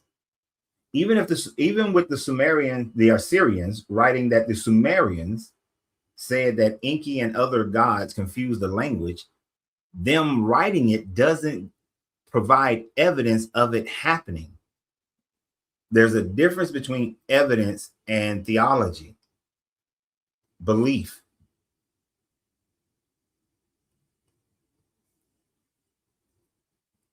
And that's not evidence of it happening. And that's the difference, Jim. The difference, Jim, is that it's not evidence. There is no evidence of the whole world speaking one language. There's zero evidence of that. This is evidence of that would be this would be good evidence of that. If you would have to find a root language that all language come from. You understand what I'm saying? A root language where all other languages come from. But the Sumerian language does not come from the Semitic languages. So there, and it's that one example right there is enough to destroy the whole thing, that you don't have one root language. What's it? Issa?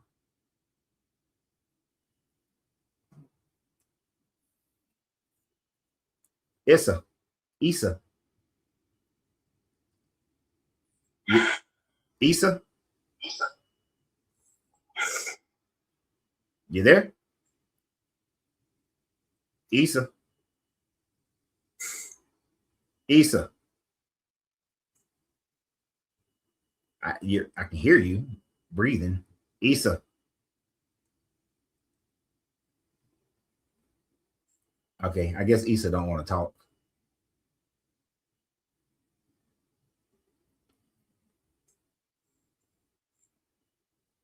I tried to bring your own. What is his name? Wait a minute. Yeah, Issa Purnell. I don't know. But yeah, that's the thing. There would have to be one root language that you would have to discover that all other languages came from in order for there to be evidence. People creating the same stories is not uncommon. We still do that today. We still read. If you really think about it, there's no new movies. There's no new stories. They're all based on some other older story. You know, whether it's Hamlet or the stories of Eshu.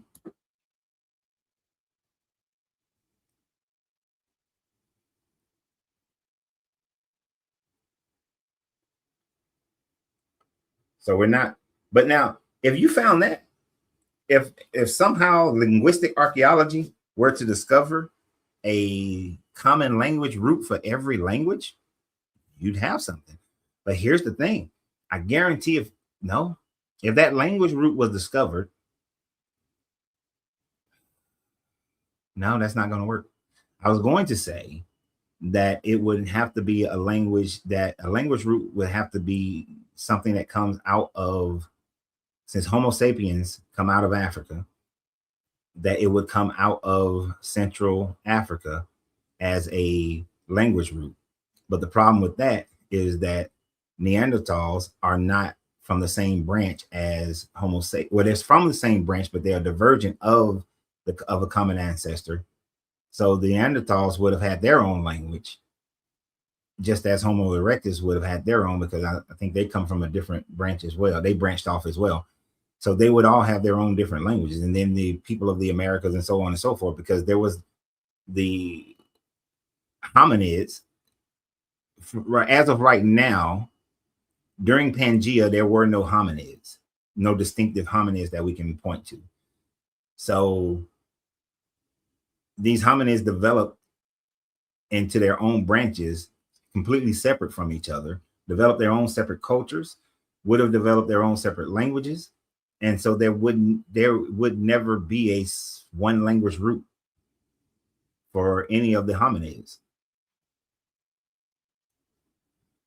Our biggest issue is that we really don't know anything about any civilization beyond that was in existence prior to the last ice age. We have very little to nothing on a civilization before then.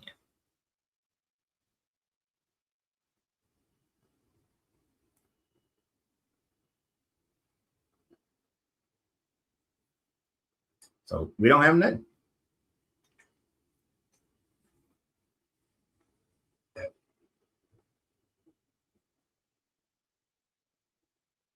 What about the constellations? What about them? I mean, the constellations for the Aboriginals are different than the constellations for the Egyptians, which is why we know there's a northern and a southern hemisphere.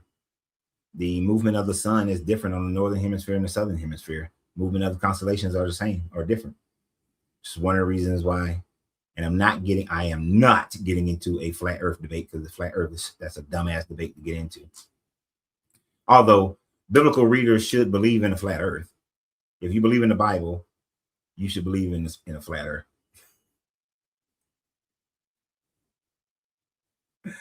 You most certainly should.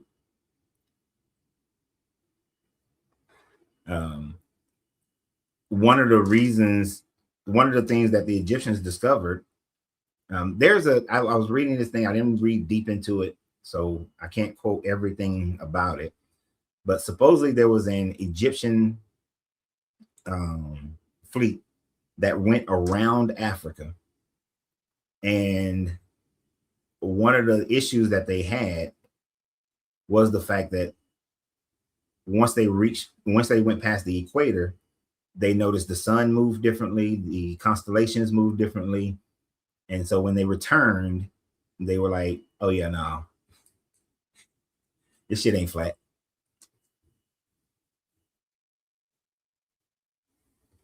I don't know what the global understanding about constellations. I don't know what you mean by that one.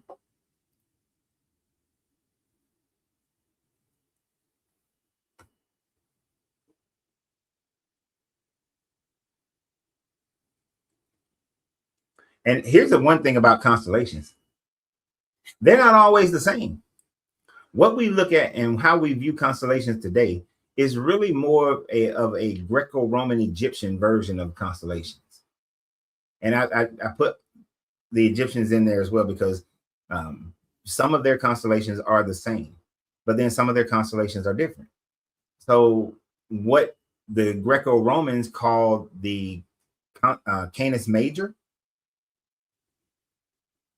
is smaller and doesn't have all the stars, but within Canis Major, the Egyptian had that constellation as a Set or Isis. So civilizations viewed the constellations differently. Some of the major constellations are the same, but other ones are different. Canis Major to the Egyptians was a Set, and it was bigger.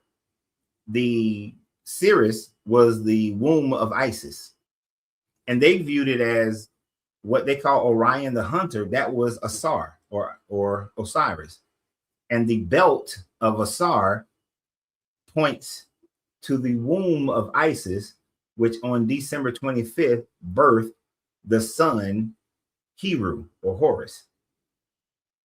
So there wasn't a global understanding of constellations in the ancient world.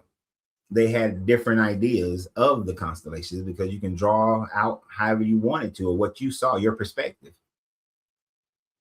Right? So the Aboriginals would have seen the constellations differently. So would the tribes of the Americas, but certain things would have been the same. Like they would have recognized Sirius, they would have recognized the North Star. Orion's belt would have been recognized. Big Dipper, Little Dipper probably recognized. The zodiacs, not all the same. At one point, there were civilizations that had 13 zodiacs. Others had 12. We in our time just accept a kind of a global view of the constellations. I said just.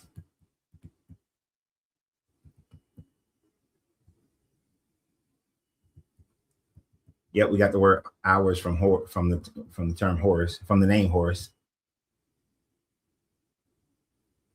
And the beauty of those constellations is that everybody created their own gods based on these things. They all have their own gods. And they all create their own narrative, their own stories based on these. Do you really think the Egyptians believed that their constellation of Hercules was Hercules? Or the Aboriginals thought that the Hercules was Hercules? No. It would have had a different story, a different narrative. It would have been a different, and they may not even had that constellation as part of there. They might have drew something different.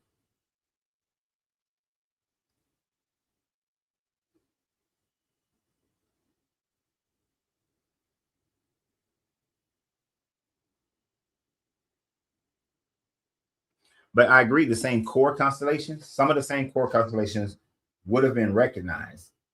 And today we just do it because the Greco-Roman mindset has taken over the world. That's all that is.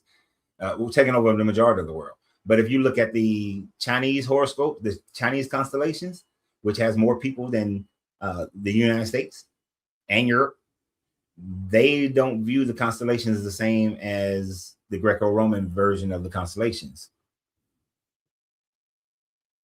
I've never researched that in detail.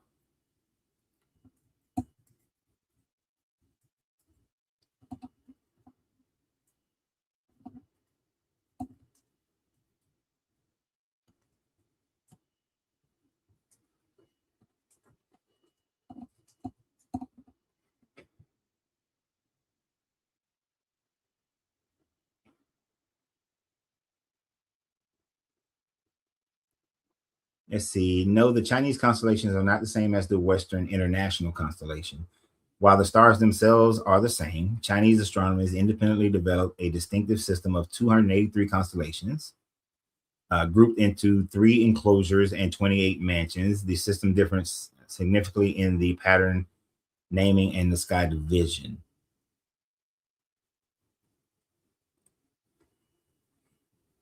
For example, the Big Dipper is known as the Northern Dipper in China, and Sirius is part of a larger, distinct constellation called the Celestial Wolf.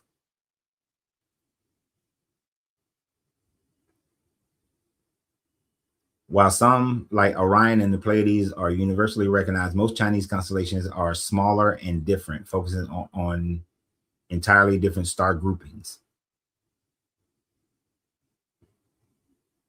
Yeah. And that's what?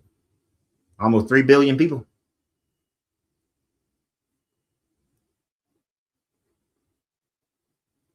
So the constellations don't mean shit, really.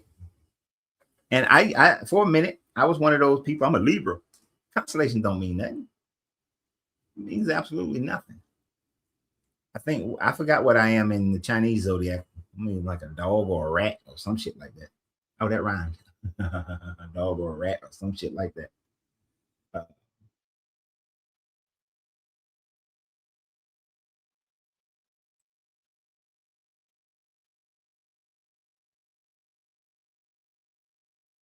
I don't think I've ever heard this one. I heard the lamb. I heard the term Lamb of God and Fisher of Men was just Aries turning into Pisces. I know that in Titus's Annuals, he tells his men to become fishers of men. I've never heard this. The Lamb of God and Fishers of Men was just Aries turning into Pisces. That would be a new one on me.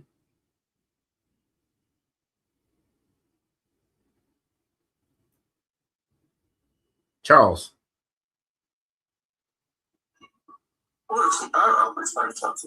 Charles? No, Charles talking to somebody. He put me on pause. I'm gonna leave Charles in the chat for a minute to see if he come back.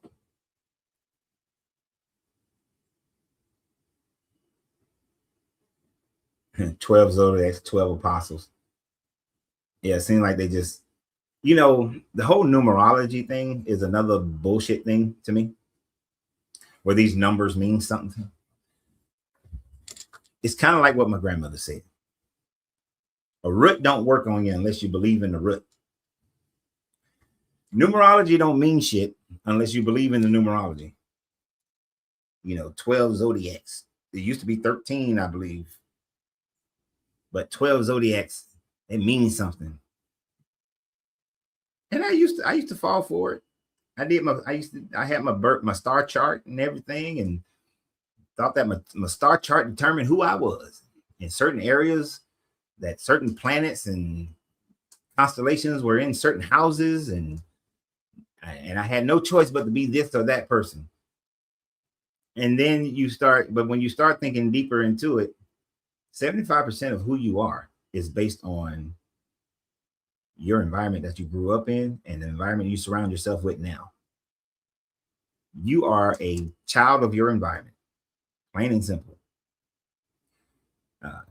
I could be a Libra all day, but if I grew up in China, I probably wouldn't be so much of a Libra now, would I?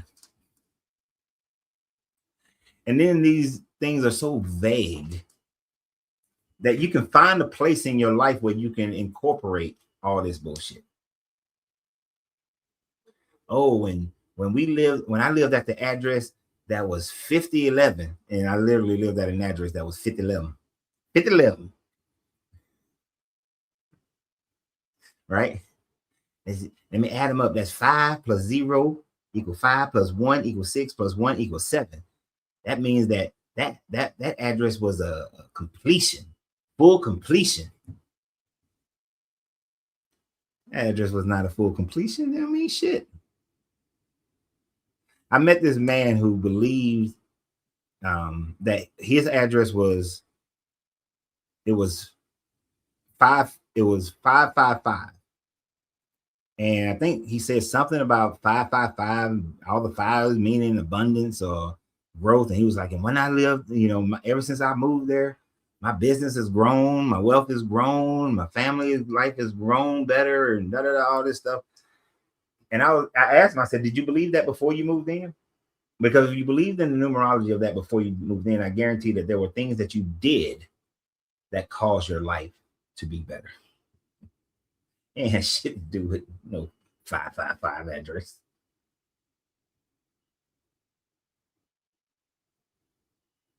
Yeah. C Flyer said, I'm going to give you this. The creation talk in Genesis is about the creation of Israel and the temple. Exactly. Genesis is really, hey, we are a nation. We need to create our own creation story. We need to further separate ourselves from the Canaanites by creating our own creation story. And guess what? We're going to make one. We're going to talk about Adam and Eve, and we're going to have, and God creating everything. And then we're going to get Abraham. He's separated, but we don't want Abraham separating from the Canaanites because we don't like the Canaanites. So we're going to have him come out of the city of Ur, and then we're going to make him, into, the father of our religion. And then he had his children, and we get to Jacob, and God renamed him Israel, and that's why we Israelites. It's a bunch of bullshit, and we want them to come out of Shem, Semitic Shem. Yeah, that works. And you just make some shit up. It's just like people make up their own history now. Oh, I'm a Hebrew Israelite. Oh, I'm a pretending. Oh, I'm here and there, and you ain't got no information to back that shit up. My grandmama said, the Bible said, you can't show me your lineage. Show me yours. Then you got something to say. Show me your lineage. Joe could be like, I'm a Hebrew Israelite from the tribe of Dan, from the tribe of Judah. All of them want to be from the tribe of Judah. From the tribe of Judah. You don't even know how far, you can't even find the paperwork on your family prior to like the 1800s for most people, especially most Black Americans. You can't find the paperwork. Most of that is lost. If you're lucky, you might find some paperwork that tell you what boat they came across on, and find the ship manifest, and then that ship manifest tell you what country that boat came from, if you're lucky. And then once you get there, you're pretty much done, unless your family came late. And if your family came early, like in the 1600s, it's unlikely that you're gonna find anything. If your family came in around the 1600s, you ain't finding shit.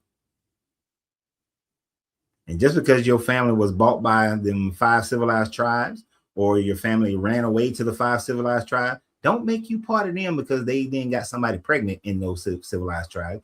You still ain't part of them. I mean, you are, but you're not. You are biologically, but you are not legally.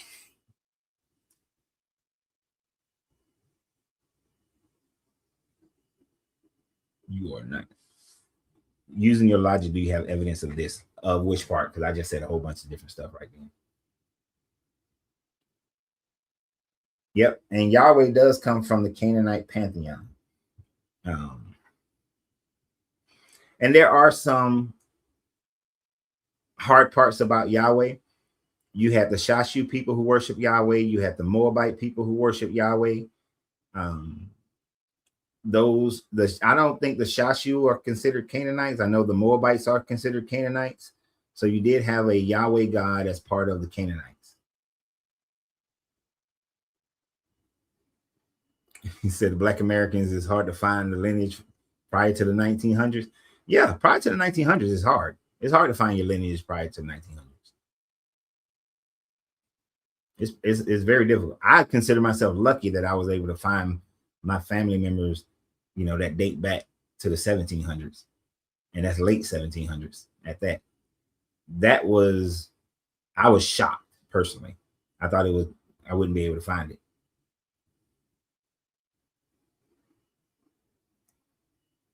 And part of the reason why I was able to find it is because of the, part of it was two parts. One was in 1850 when the white dude, whose name is Reed, came to the Americas. I was able to find him. And then, but prior to that, the African part was very hard to find.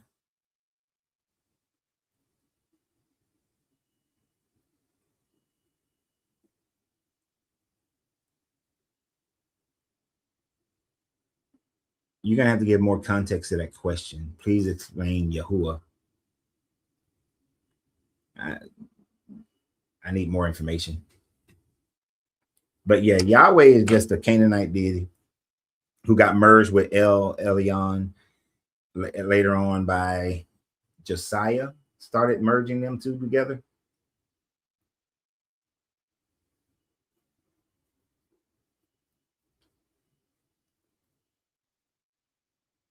So, Yahweh was a storm deity. And so was Baal. Baal was a fertility storm deity. Yahweh was like a disaster storm deity.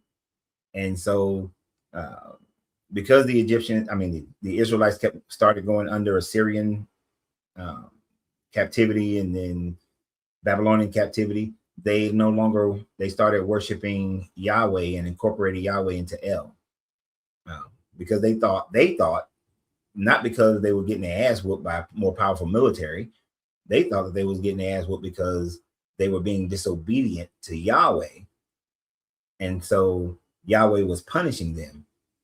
So then they started worshiping Yahweh.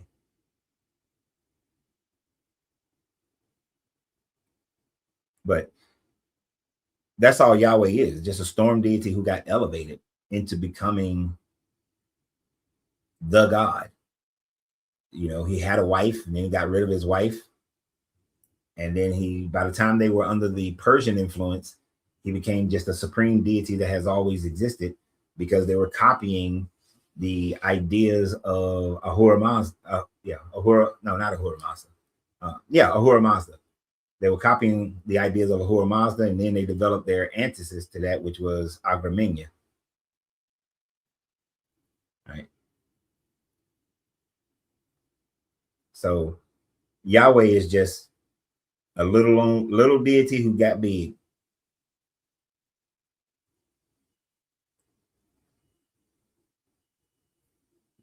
And then it depends on who you're reading from.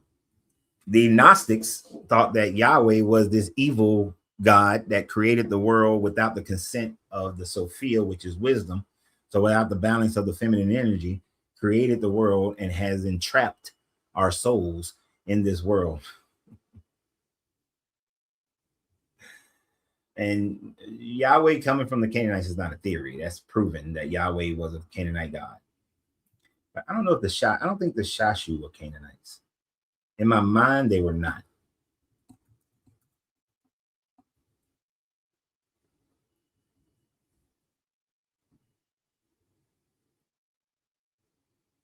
the Shashu were not ethnically or strictly classified as Canaanites by the Egyptians, but rather a Semitic pastoral nomadic tribe. Right. They were Semitic. And understand, Semitic just means that they come from a common language. That's it. That's all Semitic means.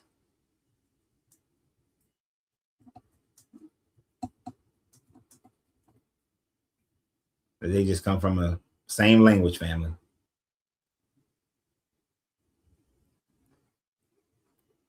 And Yahweh was just an ancient Semitic god who got an upgrade by the Israelites.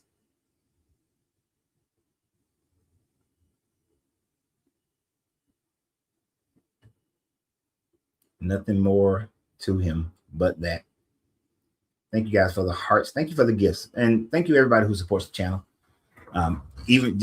Even if you just subscribe or you like it or you share it, and those who support it monetarily, thank you very much. I appreciate it. Because I want to thank the people on TikTok who've been giving gifts. So thank you for that. Appreciate it.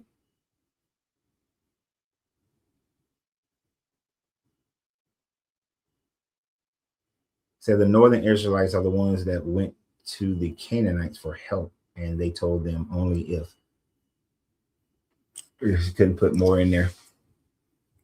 What time frame would that be, C-Flyer?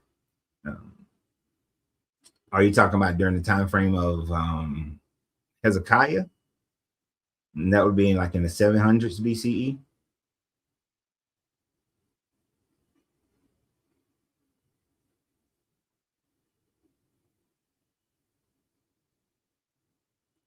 The idea that he was just a water god and all that other stuff.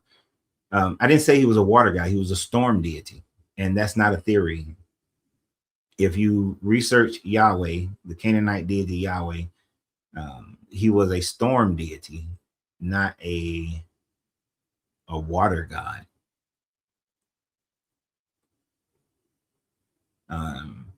Dagon would have been more of your water god, your ocean god, not Yahweh. But he was a deity of storms and a war deity as well. Storms and wars. So he was kind of like Thor and Ares mixed together. How about that? He was Thor and Ares before there was Thor. He was Shango and Mama Wata. Well, no, Mama Wata is a water deity. So who would he be in the Ifa? He would be Shango, just Shango, storm deity.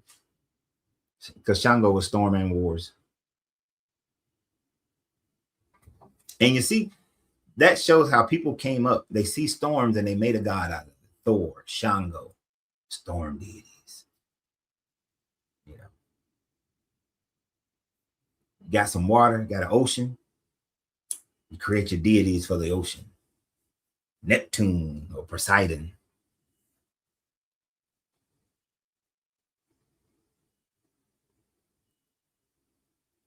And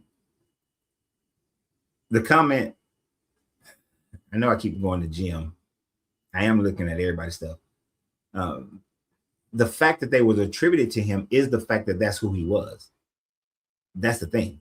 Whatever the culture attributed to a god, that's who that god is. Are you saying, oh, the Northern Israelites only told them that if they put their god Yahweh in our pantheon? Yahweh was already in the Canaanite pantheon before the Northern Israelites. So that's why I asked what time frame, C-Flyer. Because Yahweh was, I mean, he in the oldest, I understand what you're thinking. In the oldest Canaanite pantheon, there you don't have much mentioning of Yahweh. Then Yahweh becomes a part of their pantheon. Because first it's just El and Asherah, Baal, Mot, Moloch, and then you get Yahweh. But the introduction of new gods is a common thing you can find in every religion.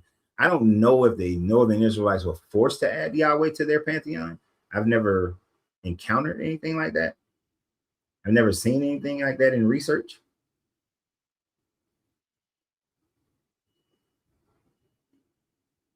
But creating new gods is not an uncommon thing.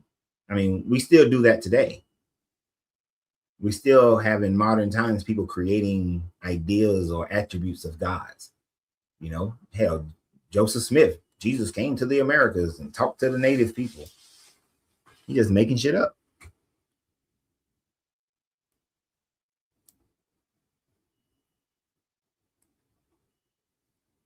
Just, you can make up a god today, kind of like L. Ron Hubbard. You can make up gods and processes and rituals. And if you say it loud enough, long enough, and it has some level of logical process, you will start to get people to believe it.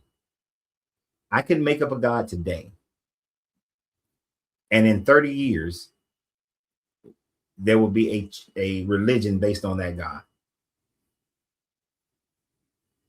If I preach it, keep talking about it, charismatically put him in people's lives, people will believe that God exists, i.e. Jesus.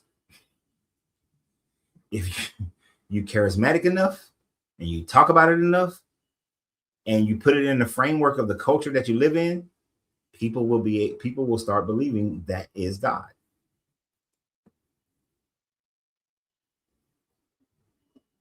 Like atheism. Atheism has been around since the beginning of man.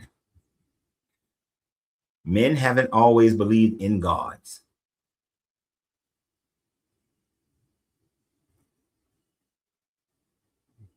And evolution, that's like comparing apples and oranges, Carlos.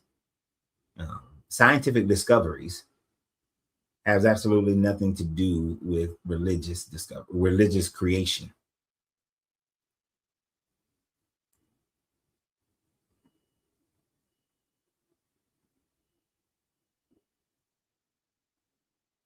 Shit, it's people who now started worshiping the ancient aliens. You watch enough of History Channel's Ancient Aliens, you'll turn that into a religion. You can turn that into a whole religion. That we were seeded by the aliens. They came down and they changed man into the dominant creatures that we are today of the planet with reasoning and opposable thumbs.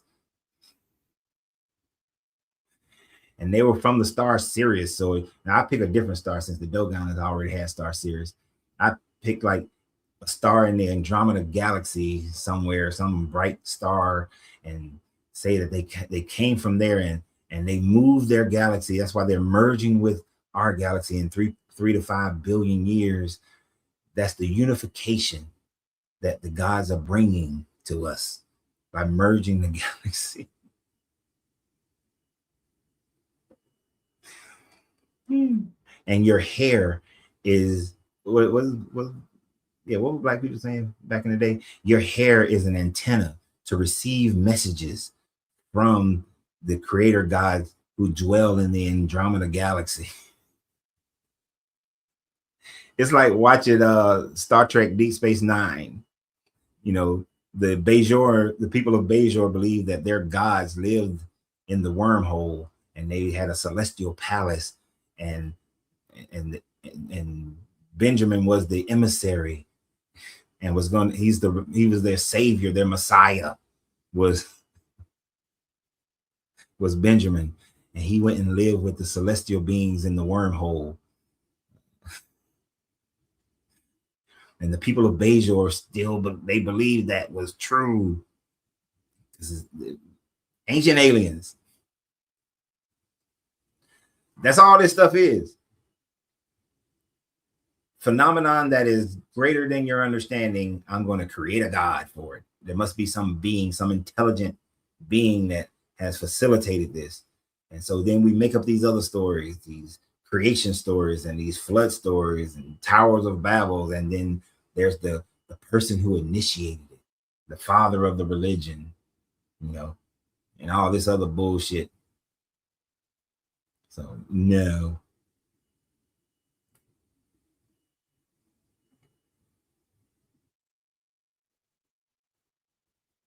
Anyway. We ain't getting much pushback on this today. We ain't getting that much pushback. Got a little pushback. Not too much pushback. We're getting close to the 3-hour mark. Time sure flies when you're having fun. Ladies and gentlemen, boys and girls, children of all ages, I present to you Bishop Nubs. Well, hello. What's up, Nubs? I hate to be the one, but I have to address the elephant that nobody addresses in the history room. What is that? The elephant. What's the elephant? You mean a literal elephant? Yes, I mean like the literal elephant that has its origins in the Americas, and there's no way that it could have gone through the many different species of elephant if the creation story was true. Now, the problem with that is we have the bones that go through the different transition species, as well as the horse. The American horse. So if we're going to address like these stories, we need to discredit all archaeological digs of all of the ancient creatures that we actually have, like Smilodon and the American cave lion, the American jaguar, the dire wolf, the dire fox, the American sloth, the giant American sloth. I mean, I can continue, but I think you get the point. Don't forget about camels. Oh, yes, the American camel. Yeah. Bears.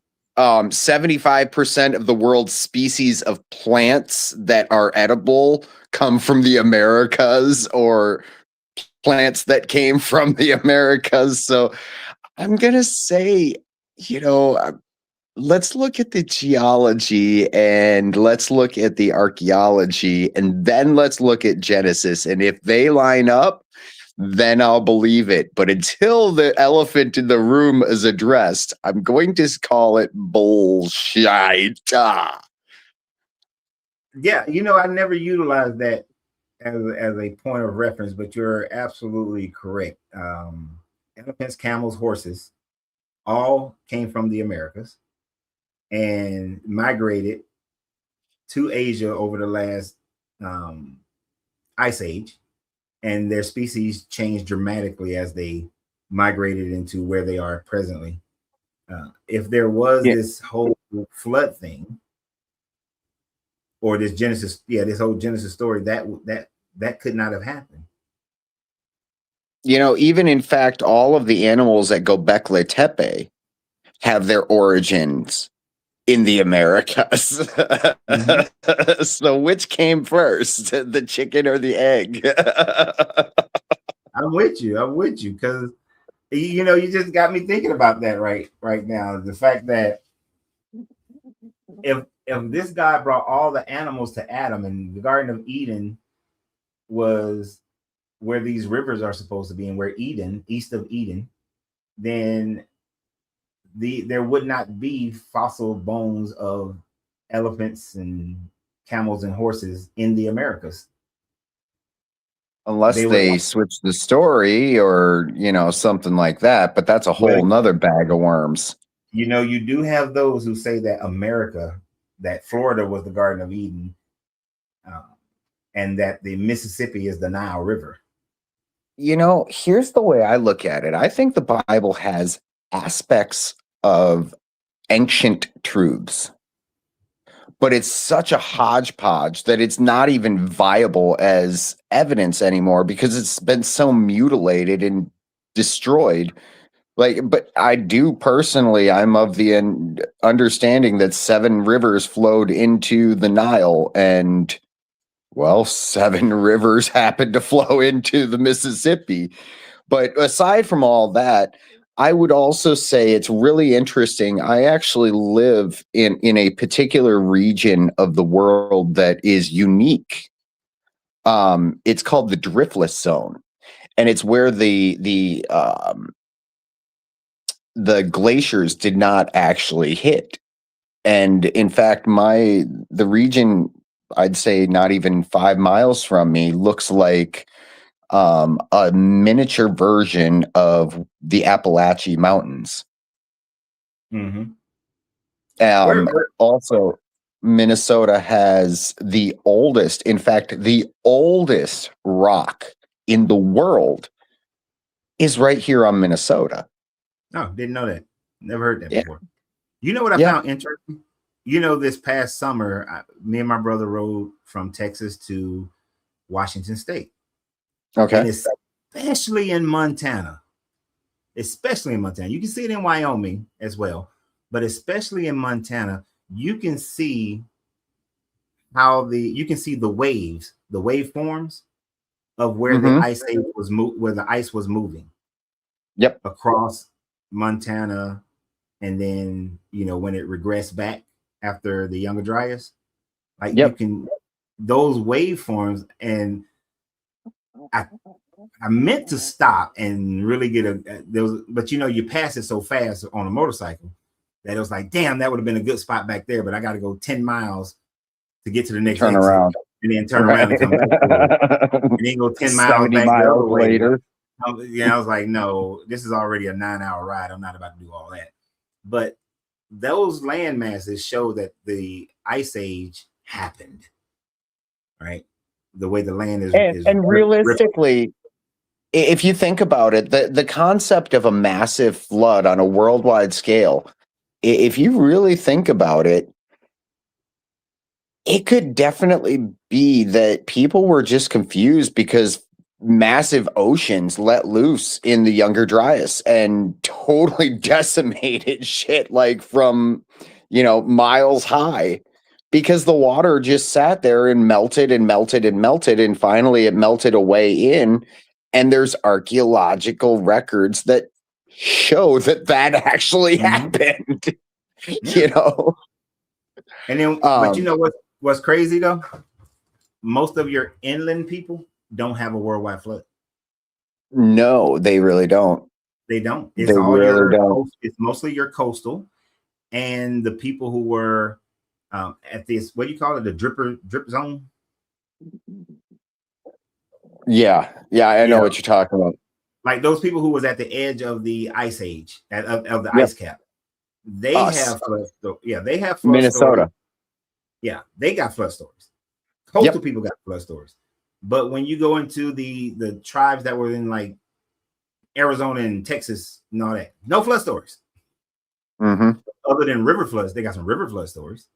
But there's no right. And there are massive flood stories in every culture, but there are not epic, like worldwide flood stories in every culture.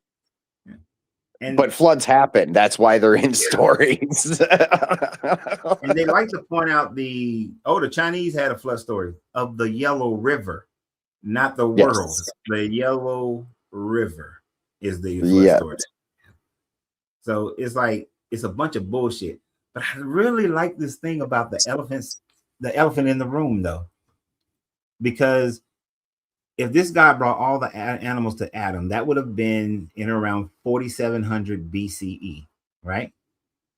But how could he have done that if their bones were in the Americas in 50,000 BC? He can't make Not only that, but we have sites that are being questioned up to 200,000 years ago down in Mexico. And they're dating it based off of volcanic eruption. And they just keep on digging deeper and deeper. Like, the more I've explored into the Americas being like the original place, because it all kind of started with Minnesota being the oldest rock out there. And I was like, well, wait a second. That's in my backyard. Like, I could go see that. And then just hiking with my son, that the river basin that is most of the driftless zone is literally like 5 miles from my house, like I said. So I can go look at ancient rock structures. And there again, like you were saying, I can actually see the waves coming in, and you see the fluctuations in the sandstone. And because it's sandstone, you see it so much more pronounced. Mhm. You know, and like just our geology up here, there's a reason that Minnesota identifies itself by its name. You know, Wait, like I'm getting the oldest stone is in Canada. In the Canada Northwest Territory, 4.02 billion years old. that Minnesota, I forgot what kind of stone it is, but it's considered the oldest stone. I mean, I could be wrong with my facts, but I was just researching shit. There's some is Waters Meet something that's in Upper Michigan Peninsula. Utah includes the 3.5 billion year old Morton's Genesis stone in that's Minnesota. Yep. Yeah, that's the oldest in America. Yours and the one, my bad. one in Not the Michigan. world. Yeah, yours and the one in Michigan, which are pretty much the same damn stone, but they're the same type of stone. They're the oldest one in the United States. The oldest one in the world is in Canada in the Northwest Territory. But So even basically, that one up there is similar. It's Acosta Genesis, Geneiss, which is Genesis, something shit. My phonetics ain't working right now. so Genesis and Yeah, did they just get it misspelled in the Bible? I knew he's gonna say that. But the difference in age, the difference in age is about 1 billion years in Canada. So that's the one they're saying is the oldest, but it's the same type of stone that's in Minnesota and Michigan. Minnesota. Yeah, Minnesota and Michigan. Well, and then if you think about it, I'm pretty sure Minnesota is directly south of Canada. So I mean, it is technically the same landmass. Well, and that's Different ages. A Valid point. It is the same. The landmass is the same.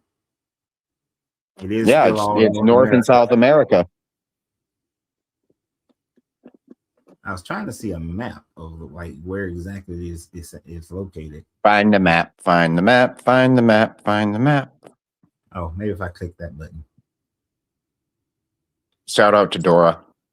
Yeah, it encompasses a large portion of, but it's right there in the middle of Canada and stretches all the way up to the almost the most northern part of Canada. But it does include Minnesota and Michigan. So it's part of the same rock formation. Yep. Yeah, it's part of the same rock formation. Now, the other one that really gets me as far as history is where the fuck did the copper come from for the Bronze Age? And where the fuck did the copper go from Michigan at about the same time? What? The Bronze Age required massive amounts of copper. Right. And Michigan just so happens to be one of the purest forms of copper in all of the world. That upper peninsula of Michigan. And I've been looking. Go ahead. I would just say that, just like gold is found everywhere in the world, like in many different places. Yep. Copper is going to be found in many different places as well. Not in the same purities. Well, workability. None of them are going to be in the same purities. You're going to have differences in them because of the different areas that they're in. Right. And what I'm saying is if you do research on the Bronze Age and where they were mining these things, they were not very good sources. And then if you look at the text, it says the Phoenicians were bringing it in by the boatload and the captains would show up every about 3 years. Well, if you go on that trip, you get to America, in my I don't opinion. think. I mean, I'm that's an not, opinion I'm not based. going for that bullshit. I think. I'm not. I going think for so. that. I really do. Where else would doubt the copper have come from? It could have came from other lands within the Mediterranean and other areas up in the Black Sea areas. I'm not going for that one. I just personally, I'm of the understanding that the Americas are the oldest, based off of the research that we're looking at. The skeletons of all of the animals, the oldest mummies in South America, pyramids, we have it all here. We really do have it all. Yeah, but a lot of those pyramids are not as old. I mean, some of them. And I but really wish God existed so I could ask him these questions. But since he never shows up to answer my questions, I'm going to ask him, or I'm going to decline to believe in his story of Genesis. It's just the elephant in the room. I'm looking at a map here, and there's a shit ton of copper in Michigan and Minnesota, but there was also a shit ton of copper in the Troodos Mountains during the Bronze Age, in Cyprus. Yeah, but those supplies were not like. There was. I don't know. I'd have to give you. They were in the Sinai Peninsula. See, the purity doesn't matter in this situation. Yeah, it does. No, it does not, because the fact that they still would have had the availability of copper and then be able to utilize that copper in order to start their Bronze Age, to move from a copper age to a Bronze Age, they still would have had it. Would it have been, if they were able to mine the copper from Minnesota, would they have had stronger and better bronze? Sure. But they had what they had. They still had copper in order to make bronze weapons and products, pots and pans and whatnot. It just, the thing about it is, it would have been better. The thing about it is in the records that I've seen from Egypt, they were revered for the purity of the copper, right, which indicates that it indicates it's either been purified, and you can purify copper. Like, I understand you can purify copper. I don't disagree there. However, the methods that they're using would have been extremely difficult. I don't know. It's one of those history's mysteries that God will never tell us because he doesn't exist. It ain't a mystery. And stop eating. Yeah. I hate mouth noises when people eat. My bad. I know you do. My bad. I totally forgot. I hate mouth noises. But that's why I got off with the other guy earlier. He started eating lunch. I don't even like my own mouth noises. And I don't smack. I don't even like to hear it in my jaw cracked. I know it annoys people. But still, yeah, but you're annoying me. That's different. Purification processes have been around during that time frame that they were, for a long ass time. Through the Iron Age, the first Iron Age, second Iron Age, Copper Age, Bronze Age, So there was thousands of years of smelting metals, and I'm sure the technologies got better and better as they were able to do it. So, I don't think that they got the copper from Michigan and Minnesota. The Phoenicians were great. It'd be fun, but I don't think it'd be fun to see if it'd be really fun to see if it could be tested to find out where the copper actually came from, because there's a lot of speculation, but there's also a lot of history that we just don't effing know, and that's just a fact. Yeah. So it'd be cool to know, but I think it's going to remain a speculation and etc. I'm looking it up right now. It's a known theory that, I mean, it's not a very mainstream theory, but I am not alone in my understanding. They're saying it primarily came out of Cyprus. And see, I just don't see that the Cyprus mines were that of a quality that could produce or substantiate the enormous amounts that even Egypt alone used. Well, I mean, there was a lot of copper mines. There was Cyprus, there was in the Alps, all throughout Eastern Europe, through the British Isle, in the Iberian Peninsula, and in the Middle East. Yeah. So you had plenty of places where they could have gained the copper, and you can test the copper to see exactly where it comes from. Yes, and that's what I'm saying. sure I they cannot personally. There's no way I'm going to Egypt and grabbing those things and doing those and for anybody else to do them, it's merely my speculation at that point. It's hearsay, conjecture, etc. You know, like I know we look at these things a little bit different, but I'm sure if I research it, I can find where they tested the copper to see which mines it came from. Are we going to have a research off? We can. We certainly can. You know, I'm all for researching, you know. Well, we already just disproved Genesis, so I mean, we're already on a roll. You know, I spend most of my day in nerd mode, so well, going down rabbit holes that I had no intentions of going down, but I go down them anyway. But that whole thing, when people try to make America the old world, I'm like, that's just because you're in America. You want to make it the old world. Not saying you, but other people. They just want to make America the old world. They want to feel important. And I get what you're saying. I look at the research. I look at the study, you know, because we've got the old. It is the old world. I mean, I live on Minnesota. That is the old, like that right. Piece of earth is the oldest earth around. You know, like whether it's the oldest place that humans existed, that I don't know.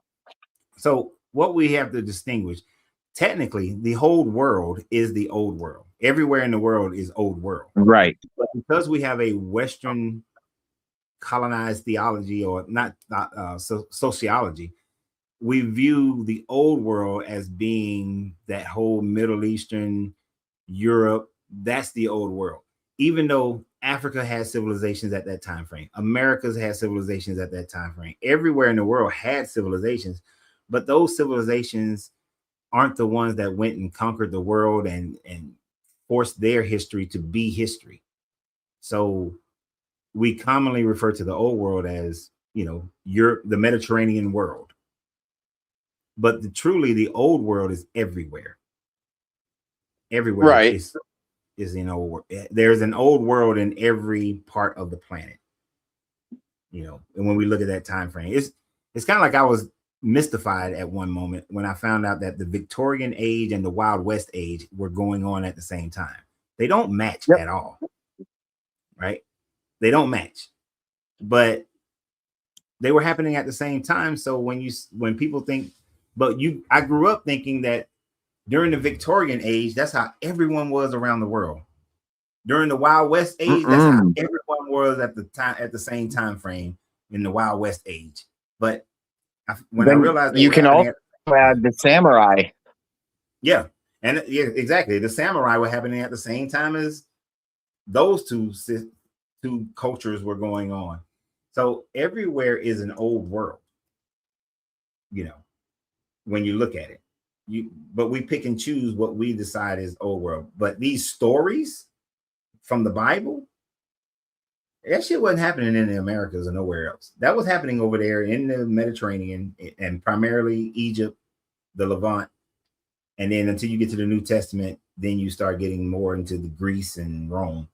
But all that shit was happening. These stories are based on those people and those cultures at that time.